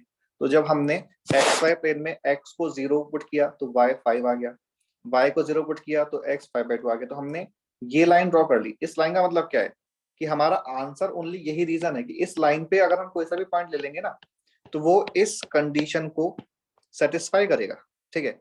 अब क्वेश्चन ने बोला कि वो रीजन ड्रॉ करो जब 2x plus y is greater than और इक्वल टू 5 हो जाए. तो हमने कहा कि इक्वलिटी है, तो ये वाले जो हमने पहले पॉइंट्स मार्क किए थे ये तो आ ही जाएंगे, लेकिन ग्रेटर साइन भी है. तो इस साइन की वजह से या तो ये वाला रीजन आएगा या ये वाला रीजन आएगा. तो हमने कहा कि अगर हमने जैसे ये हमने ये वाला पॉइंट बोला था 5/2, 0 और दिस पॉइंट वाज 0, 5. यहाँ पे कोई पॉइंट 7, 8 लाई कर रहा होगा, रैंडम पॉइंट ले लिया. 7, 8 को यहाँ पुट करके चेक करो तो 2 into 7 plus 8 is greater than equal to 5. ये हो गया 22 is greater than equal to 5. सही बात है. यानी कि 7, 8 इस कंडीशन को सेटिस्फाई कर रहा है, तो हमारे आंसर में ये वाला पॉइंट आना चाहिए. सेकंड चीज कि अगर हमने मान लो 0, 0 पुट किया यहाँ पे, तो ये आएगा 0 + 0 greater than equal to 5. 0 is greater than equal to 5. Not possible. तो हमारे आंसर में 0, 0 वाला पॉइंट नहीं आना चाहिए. तो हमने फिर रीजन कौन सा शेड किया? हम कह रहे हैं कि ये वाला जो रीजन है, ये कंप्लीट रीजन हमारा आंसर है. मतलब कंप्लीट का मतलब ये आगे तक अप टू इंफिनिटी चलता ही जा रहा है, बट इस लाइन के उधर ही उधर साइड का है, इस साइड का नहीं है. तो ये अगर हम इस पूरे रीजन में कोई सा भी एक रैंडम पॉइंट उठा लेंगे और उसको यहाँ पुट करेंगे, तो वो डेफिनेटली उसको सेटिस्फाई करेगा. तो ये तो हम शेड कर रहे हैं, ठीक है. लेकिन इसका जेई में एप्लीकेशन क्या है? अभी तक की बात क्लियर है सभी को? यस. अब इसका जेई में एप्लीकेशन क्या है? क्या बोला? शुड वी वांट, हाँ, रीजन ऑफ लाइन नहीं, हाँ, ओरिजिन इसलिए हम पुट कर रहे हैं Harshil, only because origin is simplest point in x y plane, और हमें ओरिजिन की पोजीशन फिक्स पता है कहाँ पे है. अगर तुम्हें 7, 8 ड्रॉ करना है, 7, 8 देखना है, तो थोड़ा सोचना पड़ेगा ना कि 7 कहाँ है, 8 कहाँ है. कि यहाँ गए तो यहाँ तक की डिस्टेंस ट्रेवल की 7 यूनिट, फिर यहाँ गए तो 8 यूनिट, बट ओरिजिन तो अपन को पता ही होता है, इसलिए मैं ओरिजिन की बात कर रहा हूँ. बट अब एक बार इसके आगे की बात करें तो जेई में एप्लीकेशन इस तरह से है इसका क्वेश्चन.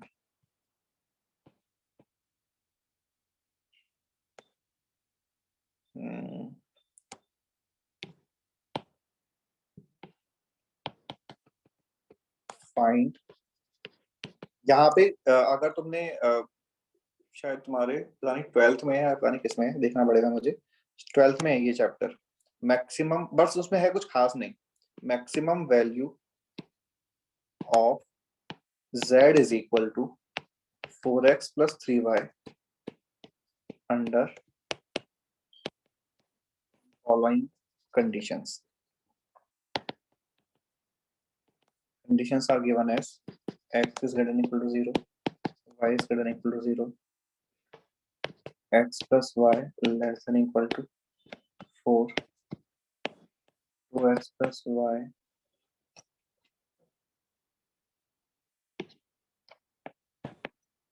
अगर हम क्वेश्चन में इस तरह से बना लें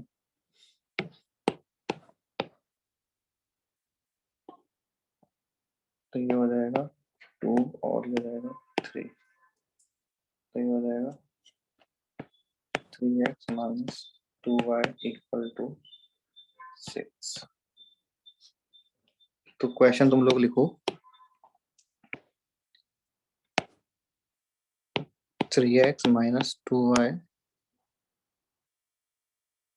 is less than equal to 6।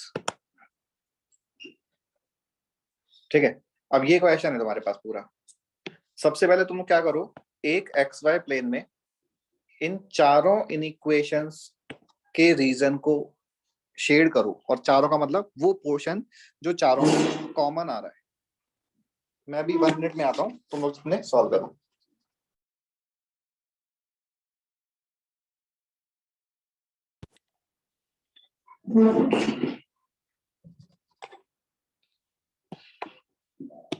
तो यहाँ पे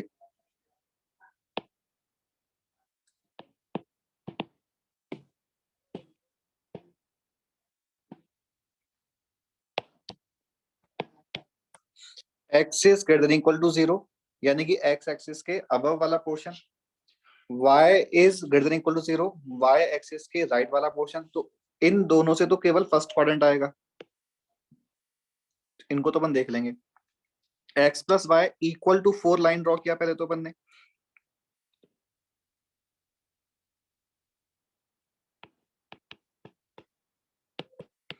तो ये हो गया x plus y equal to 4 line. x plus y less than equal to 4, तो इस लाइन के नीचे वाला रीजन आ जाएगा। अभी मैं पूरा मार्क नहीं कर रहा हूं, अभी मैंने सिर्फ एरो लगा दिया कि ये वाला रीजन आ जाएगा। ठीक है, after that 3x minus 2y equal to 6, put x equal to 0, y is equal to -3, put y equal to 0, x is equal to 2। तो ये लाइन बन गई। इस लाइन का तुम लोग बताना साइड A आएगा या साइड B आएगा।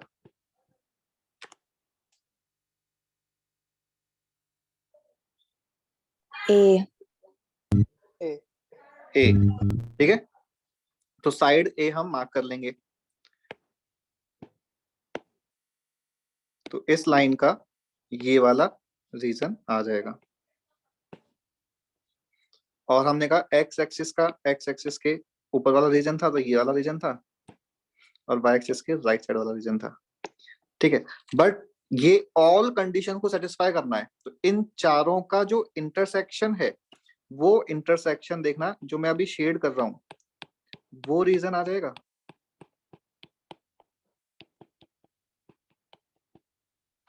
इन चारों का कॉमन एरिया शेड किया है मैंने, ऑल 4 इनइक्वेशंस का। अभी देखो ये वाली चीज क्लियर है क्या?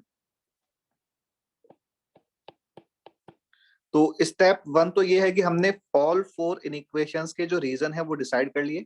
स्टेप 2 फिर उनका जो कॉमन एरिया है, कॉमन रीजन है, उसको शेड कर लिया। एंड स्टेप 3 कि इस टाइप के एक्सप्रेशन में मैक्सिमम और minimum values, maximum as well as minimum, both the values occur at corner points only. तो ये जो हमने रीजन शेड किया है उसके 4 कॉर्नर पॉइंट्स आ रहे हैं, first, second, third and fourth. सबसे पहले इन चारों पॉइंट के कोऑर्डिनेट्स लिख लो। -x -y का रीजन कहाँ लिया? शेड में।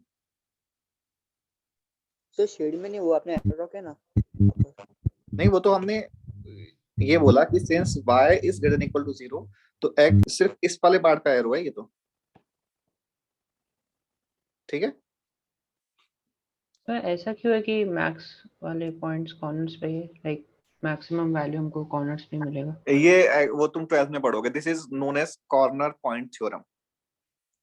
12th में लीनियर इक्वेशन एक चैप्टर है उसमें है, बट मैंने इसलिए बता दिया बिकॉज ये लाइन में कवर हो जाता है, और जेई में इसके अलावा इससे एक्स्ट्रा कुछ है ही नहीं।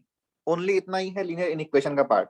तो यहाँ पे हमने अब क्या बोला कि फर्स्ट स्टेप कि हमने वो जो 4 इनइक्वेशंस हैं इनको शेड किया। सेकंड स्टेप कि कॉमन एरिया जो है उनको उसको शेड कर लिया।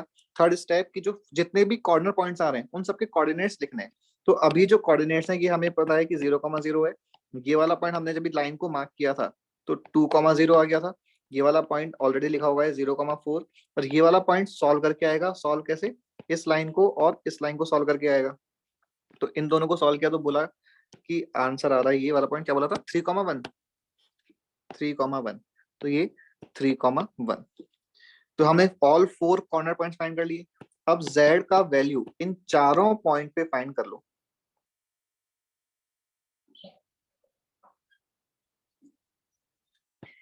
z का जो वैल्यू है वो इन चारों पॉइंट्स पे फाइंड कर लो। 2.8 1,2 ये कहां से आया? हाँ नहीं, मैंने सॉल्व नहीं किया। तुम लोग बताओ कि ओके फिर ये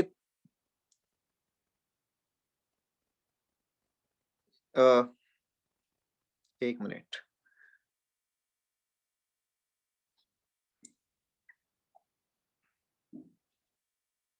ये 3,1 आया कहां से तुम्हारे पास?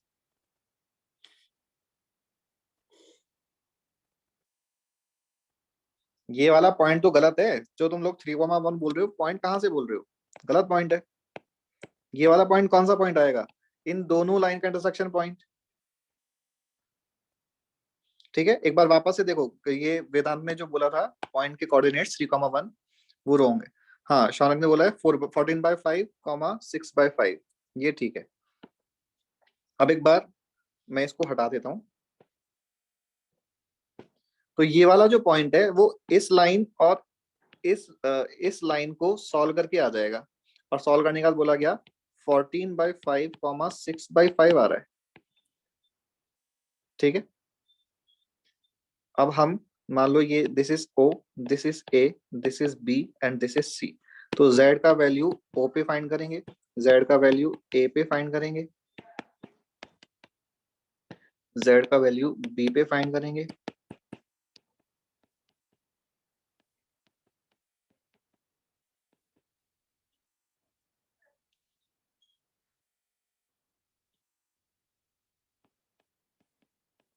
और Z का वैल्यू C पे फाइंड करेंगे।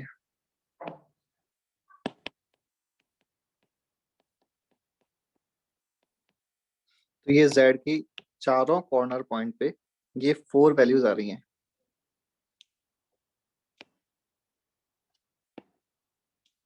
इन चारों में से जो मैक्सिमम वैल्यू है वो Z मैक्स का आंसर हो जाएगा। अगर क्वेश्चन में मिनिमम पूछा होता तो फिर हमारे क्वेश्चन का आंसर 0 हो जाता। और जेई ने बस इतना ही पूछा है और कुछ नहीं पूछा। Z C ये वाला पॉइंट है ना, तो इस पे वैल्यू 12 आ रही है।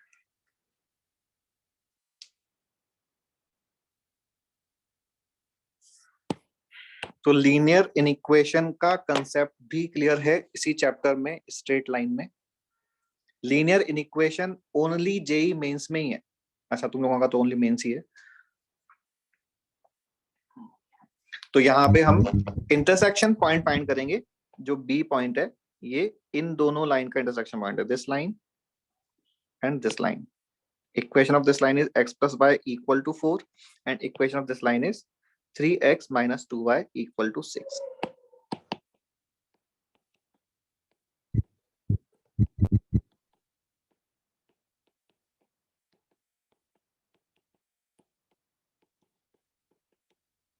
तो 14/5 कॉमा 6/5 कहां से आया उसके लिए मैंने ये साइड में लिख दिया। तो जब तुम रिवाइज करोगे तो तुम्हें क्लियर रहेगा।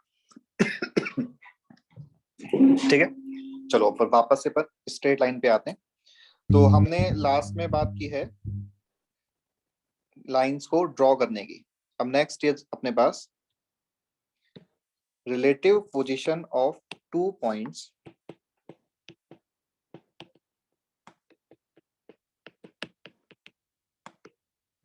So can you show the previous slide once?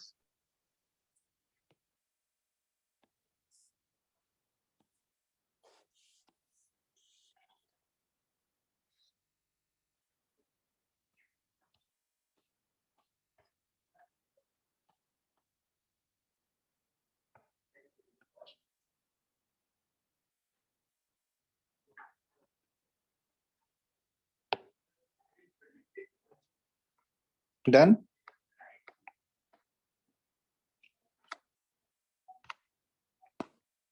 Yes, sir. Done.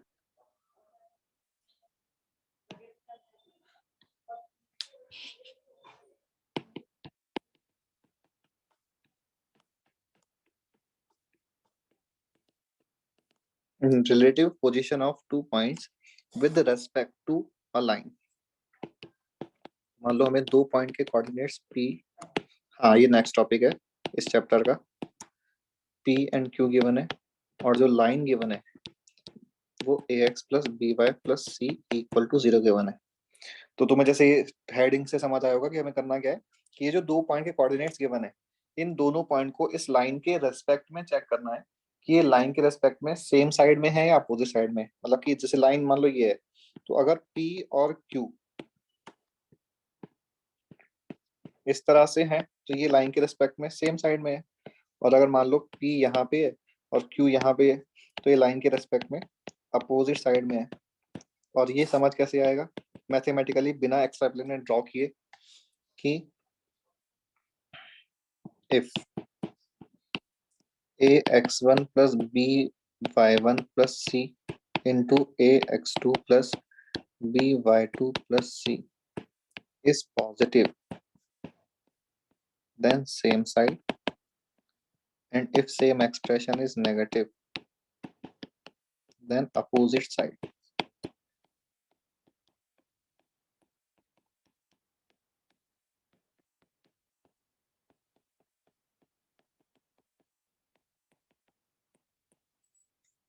तो हमने क्या किया, जो पॉइंट है उसके कोऑर्डिनेट्स को लाइन के एक्सप्रेशन में पुट कर दिया, x की जगह x कोऑर्डिनेट, y की जगह y कोऑर्डिनेट, तो एक नंबर आ गया। ऐसे ही सेकंड वाले पॉइंट का पुट किया तो दूसरा नंबर आ गया। इन दोनों नंबर्स का मल्टीप्लिकेशन अगर पॉजिटिव है, मल्टीप्लिकेशन पॉजिटिव कब आएगा, जब दोनों नंबर्स सेम साइन के होंगे। तो अगर पॉजिटिव है तो सेम साइड में, और अगर नेगेटिव है तो अपोजिट साइड में। इसका एक बेसिक क्वेश्चन तो तुम लोग सॉल्व करके बता दो। नेक्स्ट क्वेश्चन मैं कराता हूँ।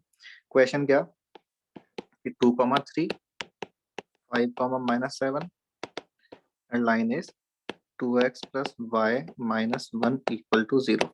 तो इन दोनों पॉइंट की इस लाइन के रेस्पेक्ट में पोजीशन बतानी है, सेम या अपोजिट।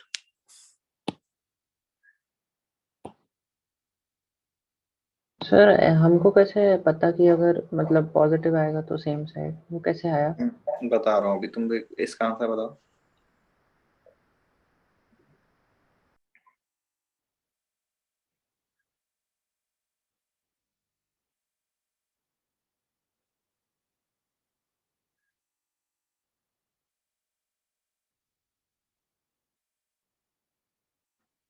एक आंसर बोला गया सेम साइड, और किसी का आंसर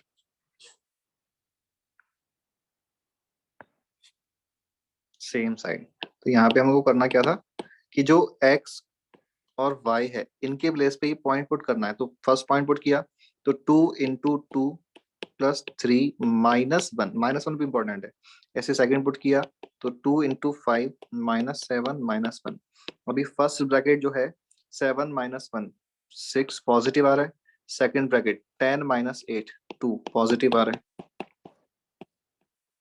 अगर ये पॉजिटिव आ रहा है तो ये सेम साइड, ठीक है। ये तो इसका बेसिक एप्लीकेशन हो गया। अब जो भी पूछा गया था कि ये पता कैसे लगा कि ऐसे होगा, उसके लिए ये नेक्स्ट स्लाइड कर दूं। नोट कर लिया सारा, जल्दी से नोट कर लो अगर नहीं किया है तो, जो लोग नोट कर रहे हैं। तो हमने पॉइंट के दोनों पॉइंट के कोऑर्डिनेट्स को लाइन के एक्सप्रेशन में पुट किया, और उसके बाद जो नंबर आया उनका मल्टीप्लिकेशन, जो दो नंबर्स आए उनका मल्टीप्लिकेशन पॉजिटिव है तो सेम साइड, नेगेटिव है तो अपोजिट साइड। बट इंपॉर्टेंट चीज कि this whole article is valid for 2 points and 1 line. Because अभी अपन क्वेश्चन करेंगे जिसमें 2 लाइंस एंड 1 पॉइंट गिवन होगा, तो उसमें हम ये डायरेक्टली यूज नहीं कर सकते। तो this is valid when we have to check relative position. Relative position का मतलब position of 1 point with respect to second point. तो अब इसका ऐसा क्यों हो रहा है, देखो अगर कोई एक लाइन है और कोई एक पॉइंट P है, 2,3। अगर इस पॉइंट के कोऑर्डिनेट को हम लाइन के एक्सप्रेशन में पुट करें और वैल्यू 0 आ जाए तो इसका मतलब कि वो वाला पॉइंट तो इस लाइन पे ही लाई कर रहा है, ऑन द लाइन हो गया। ठीक है, अगर मान लो वैल्यू पॉजिटिव आ जाती है एक पॉइंट की, उस लाइन में पुट करने का वैल्यू पॉजिटिव आ जाए, तो ये वाला पॉइंट सिंस नॉन जीरो आ रहा है वैल्यू, तो डेफिनेटली इस लाइन पे तो लाई करेगा नहीं, या तो यहाँ लाई करेगा या यहाँ लाई करेगा, कोई एक जगह लाई करेगा। हमने मान लिया कि यहाँ लाई करेगा, तो यानी कि इस साइड में ये वाला पॉइंट पॉजिटिव वैल्यू दे रहा है। तो अगर हमने कोई दूसरा पॉइंट यहाँ लिया, कोई तीसरा पॉइंट यहाँ लिया, कोई चौथा पॉइंट यहाँ लिया, तो ये सारे के सारे पॉइंट्स सिंस सेम साइड में हैं तो पॉजिटिव वैल्यू देंगे। बट पॉजिटिव से कंफ्यूज ना हो जाओ, इसलिए मैं अब इस चीज को हटा के वापस से दूसरी चीज बताता हूँ कि लेट्स से कि पॉइंट 2,3 की जो वैल्यू है वो इस लाइन में पुट करने के बाद नेगेटिव आ रही है। सिंस नेगेटिव का मतलब नॉन जीरो आ रही है, तो ये वाला पॉइंट इस लाइन पे तो लाई करेगा नहीं। अब इस लाइन के या तो यहाँ पे लाई करेगा या यहाँ पे लाई करेगा, मान लेते हैं यहाँ पे लाई कर रहा है, तो ये वाला पॉइंट इस लाइन के एक्सप्रेशन में नेगेटिव साइन दे रहा है। अगर ये नेगेटिव साइन दे रहा है तो यहाँ या यहाँ या यहाँ कहीं भी कोई पॉइंट ले लेंगे, वो सारे के सारे नेगेटिव साइन ही देंगे। अब क्वेश्चन बोल रहा था कि अपन को दो पॉइंट की पोजीशन चेक करनी है। हमने कहा कि पी पॉइंट की और क्यू पॉइंट की पोजीशन चेक करो। इस पॉइंट की वजह से इस लाइन का एक्सप्रेशन नेगेटिव बन रहा है, इस पॉइंट की वजह से इस लाइन का एक्सप्रेशन नेगेटिव बन रहा है, और हमने नेगेटिव इंटू नेगेटिव कर दिया तो पॉजिटिव आ जाएगा। और अगर ये वाले सारे के सारे पॉइंट्स नेगेटिव साइन दे रहे हैं तो यहाँ पे लाई करने वाले सारे के सारे पॉइंट्स ऑटोमेटिकली पॉजिटिव साइन देंगे। तो यहाँ पे साइन पॉजिटिव चल रहा था, फिर इधर गए तो यहाँ पे साइन 0 होगा, और इधर गए तो यहाँ पे साइन नेगेटिव होना शुरू हो जाएगा। तो कोई भी एक डायरेक्शन फॉलो होगी। हमें अभी तक ये नहीं पता कि यहाँ पॉजिटिव, यहाँ 0 और यहाँ नेगेटिव चलेगा, या फिर यहाँ पॉजिटिव, यहाँ 0, यहाँ नेगेटिव चलेगा। हम ये नहीं बता सकते, लेकिन हम ये जरूर बता सकते हैं कि हाँ, एक लाइन के सेम साइड में सेम साइंस ही चलेंगे। ओके अब जैसे क्वेश्चन में इस तरह से बोला जाए,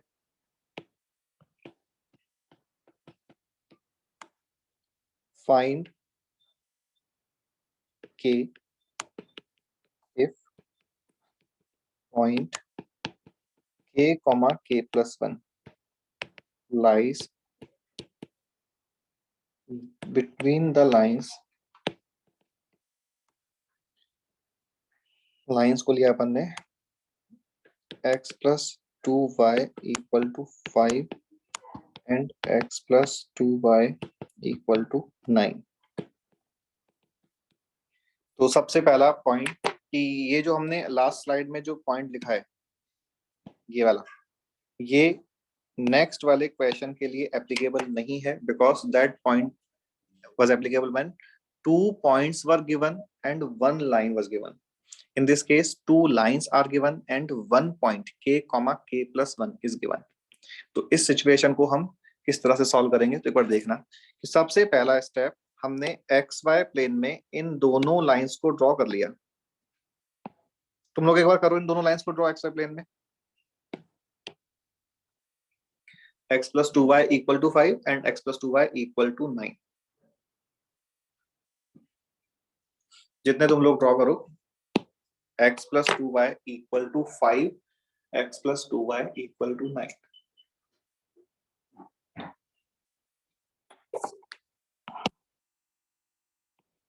तो x इक्वल टू 0 पे y इक्वल टू 5/2, y 0 पे x इक्वल टू 5।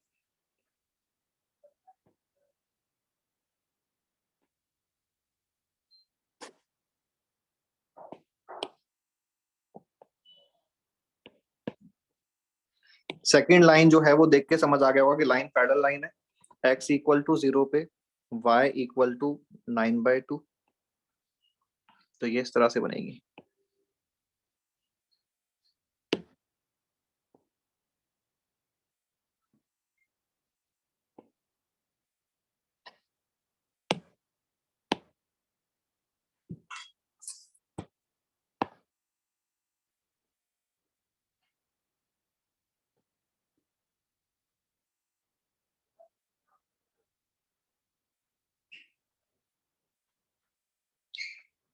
हो गया?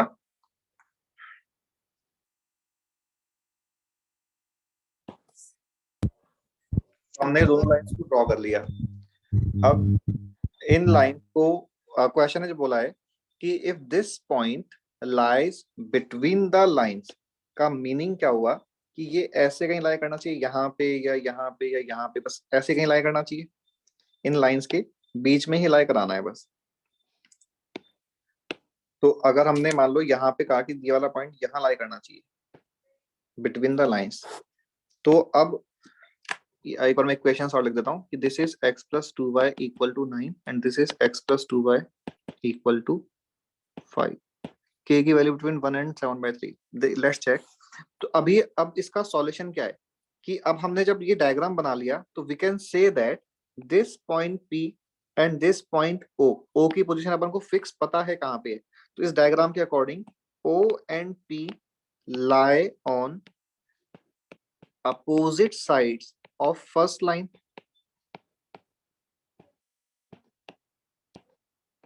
and first line is x plus 2y minus 5 equal to 0।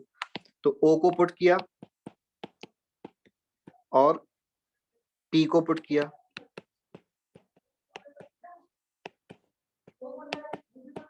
और सिंस अपोजिट साइड लाई कराना है तो ये नेगेटिव करना होगा। इस इनइक्वेशन को सिंपलीफाई किया तो बन रहा है 3k माइनस 2 माइनस 5 कितना हो गया 3। 3k minus 3 is greater than 0। Solve करने के बाद आ गया k is greater than 1। Diagram के according O and P lie on same side with respect to line 2।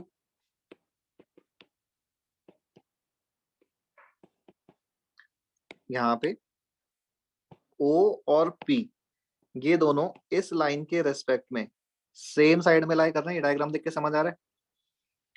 तो अगर सेम साइड में लाई कर रहे हैं तो हम कैलकुलेशन करेंगे तो -9 into 3k minus 7 greater than 0, तो k की वैल्यू लेस देन 7/3 आ जाएगी।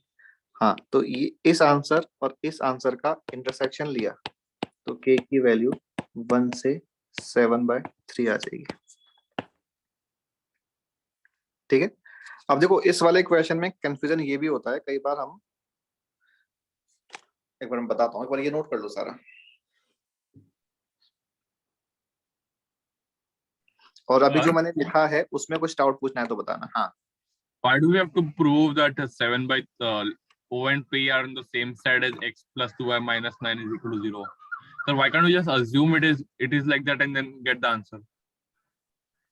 नहीं तो how can we assume it, because lines तो फिक्स है और Why ये can't we just point switch the position of the points?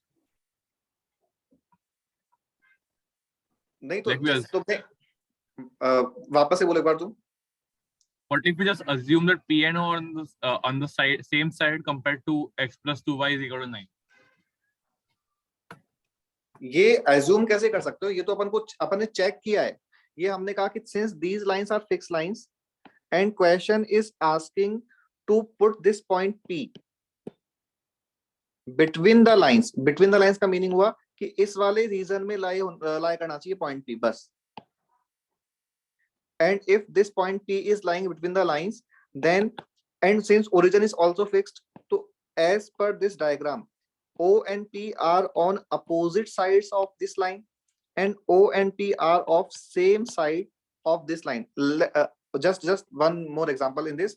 Let's say the lines were given as 2x plus 5 equal to 5. This. First line is x plus 2y equal to 5 and second line is x plus 2y plus 9 is equal to 0। तो उस case में एक बार मैं next slide पे लेके जा रहा हूँ। उस केस में देखो डायग्राम क्या बनता कि जो फर्स्ट लाइन है वो इस तरह से है, जो सेकंड लाइन है वो इस तरह से बन जाती है।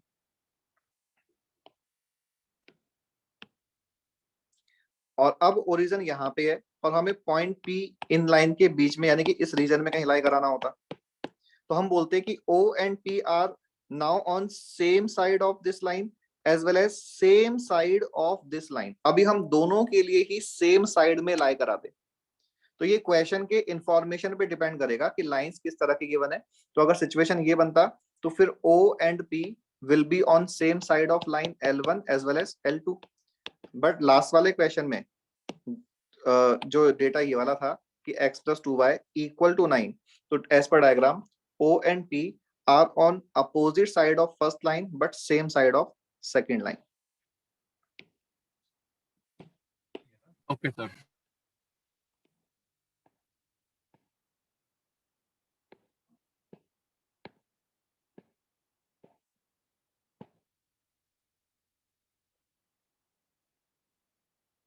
सर हम्म, सर हम ये नहीं बता पाएंगे ना कि पी कौन से मतलब क्वाड्रेंट में है या कहाँ पे नहीं है? नहीं नहीं नहीं।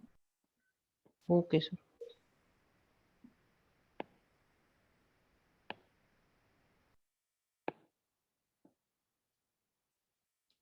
हाँ, it depends upon the given. Correct. तो अभी हमने क्या बोला कि इस वाले सिचुएशन में हमने स्टेप 1 डायग्राम बनाया, स्टेप 2 डायग्राम के अकॉर्डिंग ओरिजिन ही क्यों ले रहे हैं हम, because origin is the simplest point on x y plane. Otherwise हम कोई सा भी पॉइंट ले सकते हैं जो हमारे मर्जी का है, but in this case 0,0 is सबसे सिंपल पॉइंट। तो ओरिजिन और पॉइंट पी जो k, k+1 गिवन है, उसके रिलेटिव पोजीशन चेक की with respect to line x plus 2y equal to 5 as well as x plus 2y equals to 9. From this diagram, O and P are on same side of first line, sorry, on opposite side of first line and on same side of second line.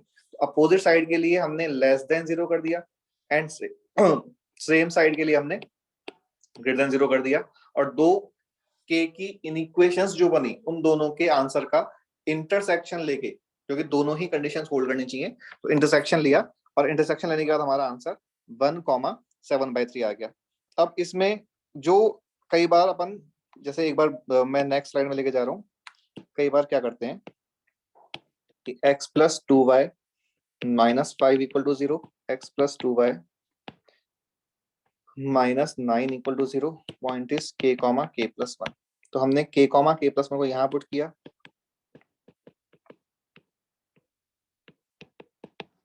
और यहाँ put किया,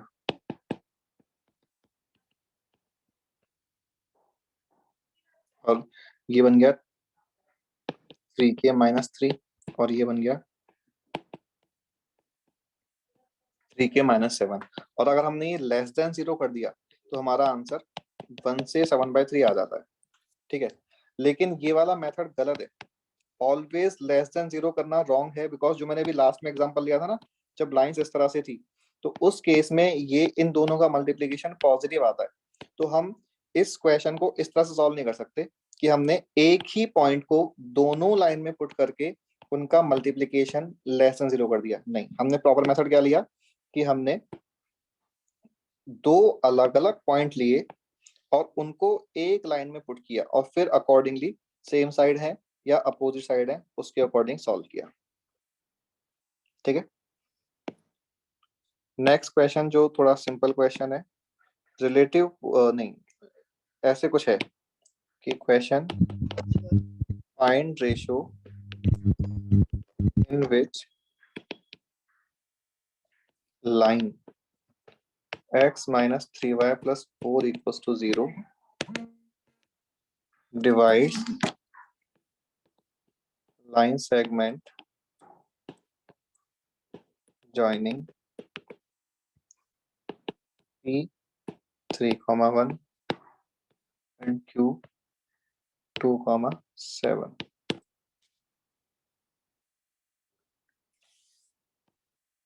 Sir, if we take only one point, then how will we decide this left? Exactly, हम decide नहीं कर सकते ना, इसलिए वो वाला मेथड हमको करना ही नहीं है। फॉर 1 point and 2 लाइन हम डिसाइड नहीं कर सकते, तो हम उस मेथड से सॉल्व नहीं कर सकते।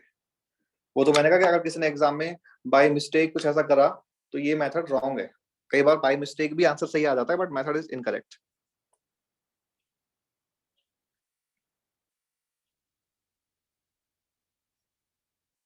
तो इस क्वेश्चन का आंसर बताओ।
ओके,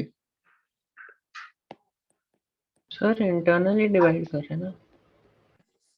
ये तो आंसर पे मतलब डिपेंड करेगा। अगर तुम पोजीशन चेक कर लो, या तो पोजीशन चेक किया तो 3 - 3 + 4 positive and negative opposite side. हाँ, तो आंसर इंटरनल डिवीजन का आना चाहिए, बिकॉज ये दोनों पॉइंट्स अपोजिट साइड लाई कर रहे हैं। तो सिद्धांत, तुम्हारा आंसर चेक करो।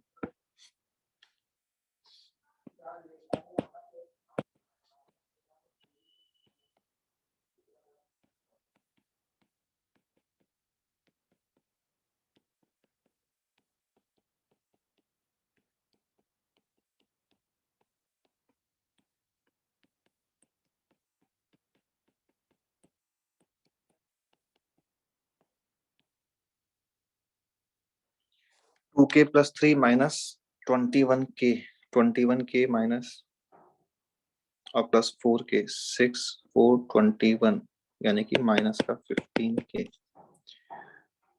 3 + 4 7, 7 - 3 4। k की वैल्यू जो है वो 4/15 आ रही है।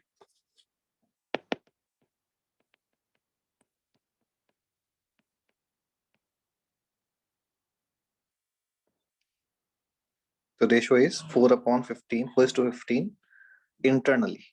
तो हमने किया क्या कि हमने मान लिया कि वो जो लाइन है, ये वाली लाइन, ये गिवन PQ सेगमेंट को k:1 के रेशियो में डिवाइड कर रही है। अगर k:1 के रेशियो में डिवाइड कर रही है तो हमने सेक्शन फॉर्मूला, और मान लिया कि जो इंटरसेक्शन पॉइंट है वो k है, a है a, तो सेक्शन फॉर्मूला यूज करके a पॉइंट के coordinates in terms of k find कर लिए। डायग्राम के according this point a lies on given line. ये ब्लू में जो मैंने लाइन ड्रॉ करी है ना, वो यही लाइन है, x - 3y + 4 = 0। तो a वाला पॉइंट अगर इस लाइन पे लाई करेगा तो सेटिस्फाई करा दिया। k की वैल्यू अभी पॉजिटिव आ रही है, यानी कि डिवीजन इंटरनल डिवीजन होगा। और यहां से मतलब जो अभी हमने पॉइंट डिस्कस किया कि अगर हम इन दोनों पॉइंट को इस लाइन में पुट करके चेक भी करेंगे तो इस ax1 + by1 + c * ax2 + by2 + c, इसका वैल्यू नेगेटिव आ जाएगा। इसका मतलब कि ये दोनों पॉइंट इस लाइन के अपोजिट साइड में लाई कर रहे हैं। तो जो हमने डायग्राम बना रखा है उसमें भी देखो ऐसा ही हो रहा है कि point P and point Q इस लाइन के अपोजिट साइड में लाई कर रहे हैं। तो इसका मतलब कि इस डायग्राम के अकॉर्डिंग भी पॉइंट A PQ सेगमेंट को इंटरनली डिवाइड कर रहा है, तो हमारा आंसर पॉजिटिव ही आना चाहिए था। तो ये है कंसेप्ट ऑफ रिलेटिव। अच्छा, एक और क्वेश्चन इसमें बनता है, ये नोट कर लिया, मैं नेक्स्ट स्लाइड करूं।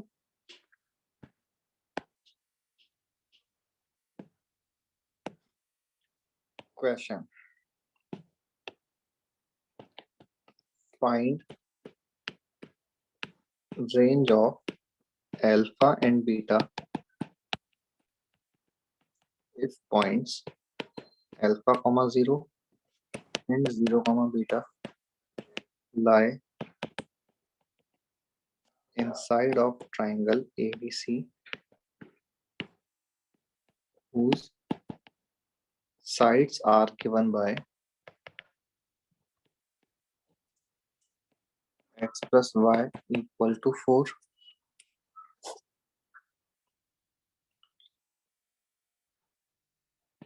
3x - 2y = 6,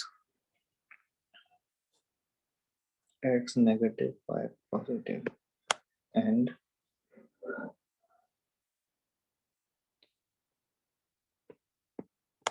two 2x minus y plus 1 equals to 0.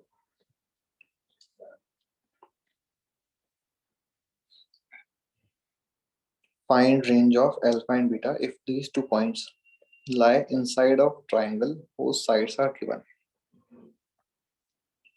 तो इस क्वेश्चन को सॉल्व करने के लिए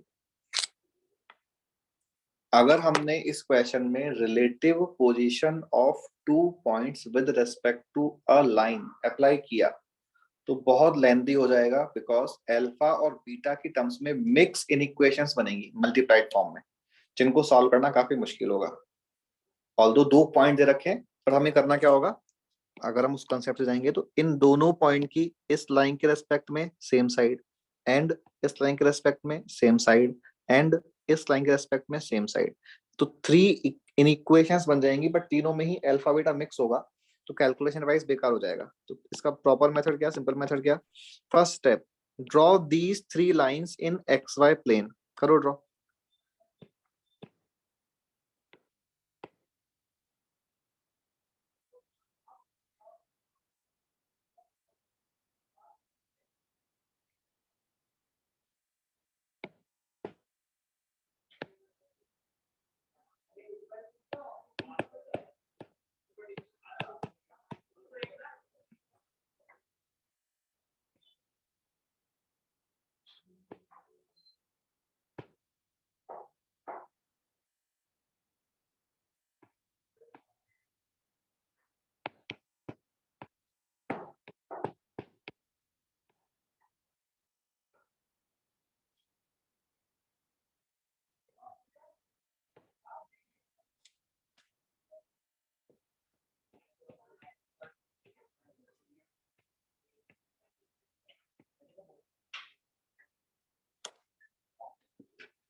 देखो इस तरह से तीनों लाइंस ड्रॉ करेंगे तो ऐसे ट्रायंगल बन जाएगा।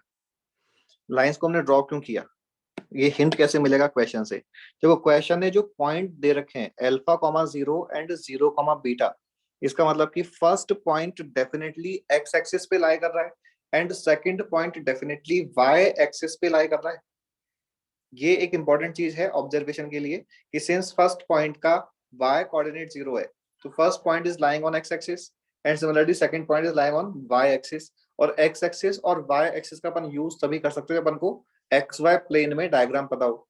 तो अभी first point since x axis पे लाई कर रहा है और ट्राइंगल के अंदर है, बिल्कुल करेक्ट बोला आंसर। तो फर्स्ट पॉइंट ऑब्वियसली यहाँ से और यहाँ तक ही लाई कर सकता है ट्राइंगल के अंदर और x एक्सिस पे। Therefore, alpha belongs to -half to 2। ऐसे ही बीटा का आंसर लिख लो तुम लोग। बीटा वाला पॉइंट ऑन y एक्सिस है और इनसाइड द ट्रायंगल है।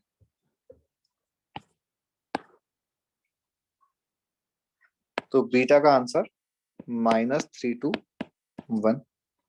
ठीक है, -3 to 1 यहाँ पे खत्म हो गया।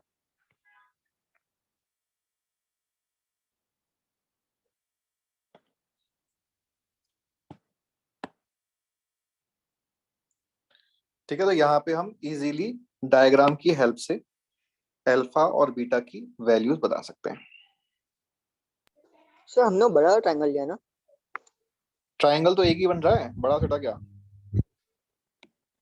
तो सर हम लोग जो आप पॉइंट लिखे हैं, ट्रायंगल कौन सा बन रहा है, ट्रायंगल ये बन रहा है।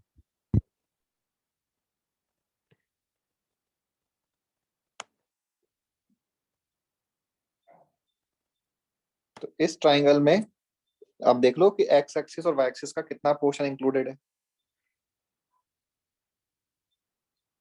ठीक है, यस सर।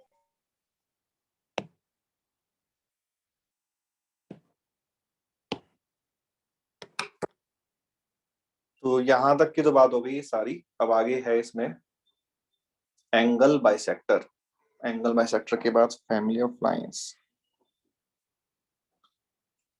तो देखो अभी आज जो अपन ने डिस्कस किया है, इस पोर्शन में कोई डाउट किसी को? आज अपन यहाँ तक ही रख रहे हैं, एंगल बाइसेक्टर नेक्स्ट क्लास से शुरू करेंगे बिकॉज वो लेंथी है, तो आधा अभी कंप्लीट करेंगे तो फिर बेकार रहेगा। सर वो आपने प्रूव किया था ना, वो greater than 0 less than 0 same side opposite side का, वापस से बोलो क्या प्रूव किया था? वो सेम साइड अपोजिट साइड वाला। सर वो नहीं समझा था कैसे प्रूव किया था आपने? हमने ये बोला था उसमें तो बस कि अगर कोई पॉइंट इस लाइन को सेटिस्फाई कर रहा है तो हाँ, क्लास इज ओवर, जो लोग जाना चाहते जा सकते हैं। तो वो जो लाइन है उसका एक्सप्रेशन जीरो साइन जीरो दे देगा आंसर की सेटिस्फाई करता है, मतलब कि ये वैल्यू इक्वल टू जीरो आ जाएगी। अगर ये वैल्यू नॉन जीरो आ रही है तो या तो पॉजिटिव आएगी या नेगेटिव आएगी। तो मान लिया हमने नेगेटिव आ रही है फॉर एग्जांपल, कि वो जो लाइन है उसमें जैसे लाइन को अपन ले लेते हैं 2x + 3y + 4 = 0 और पॉइंट को ले लेते हैं -7, -2। तो जब इस पॉइंट को इस लाइन में लाइन के एक्सप्रेशन में पुट करोगे तो ये नेगेटिव वैल्यू देगा। तो इसका मतलब कि ये इस लाइन के रेस्पेक्ट में इस लाइन पे नहीं लाई कर रहा होगा। अब ये नहीं पता कि यहाँ पे लाई करेगा या यहाँ पे लाई करेगा, कहीं भी लाई कर सकता है। तो मैंने मान लिया कि यहाँ पे लाई कर रहा है, तो हमने कहा कि दिस पॉइंट इज -7, -2। अब हाँ, हम लोग क्वाड्रेंट के हिसाब से लेंगे ना, -7। नहीं, हम अभी XY एक्सिस को तो ड्रॉ ही नहीं कर रहे हैं, हम तो जस्ट लाइन ड्रॉ कर रहे हैं। एक्स और वाई एक्सिस कहाँ पे है हमें पता ही नहीं है हमें, और अभी एक्स और वाई एक्सिस से मतलब भी नहीं है क्योंकि हमें तो पॉइंट की लाइन के रेस्पेक्ट में पोजीशन चेक करनी है। ठीक है, तो हमने कहा कि मान लो कहीं भी लाई कर रहा है। दक्ष नोट कर लिया क्या?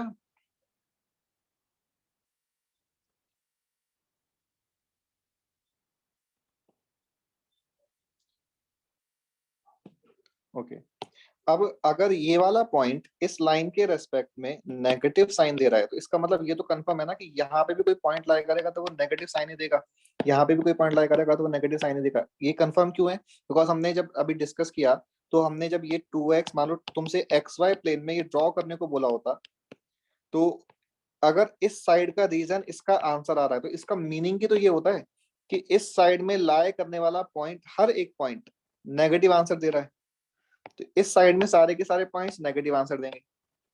अब क्वेश्चन है अपन को, मान लो एक तो पॉइंट P ये बोल रखा है, एक पॉइंट Q ये बोल रखा है, और हमें चेक करना है कि P और Q की इस लाइन के रेस्पेक्ट में रिलेटिव पोजीशन क्या है। तो हम बोल रहे हैं कि P का साइन भी नेगेटिव आ रहा है, Q का साइन भी नेगेटिव आ रहा है, तो इनका मल्टीप्लिकेशन पॉजिटिव हो गया। मल्टीप्लिकेशन पॉजिटिव हो गया तो लाइन के रेस्पेक्ट में सेम साइड में लाई कर इस तरह से। तो सर खाली मल्टीप्लाई करना पड़ेगा हमको, कुछ ऑप्शन नहीं है। मतलब ये देख लो कि दोनों मल्टीप्लाई मत करो, ये देख लो दोनों का साइन सेम आ रहा है तो सेम साइड, दोनों का साइन अपोजिट आ रहा है तो opposite side. Okay sir. And sir वो आपने बताया था ना, वो एग्जांपल दिया था, वो P वाला और ओरिजिन वाला सम, दो लाइन के बीच में एक पॉइंट पे लाई कर।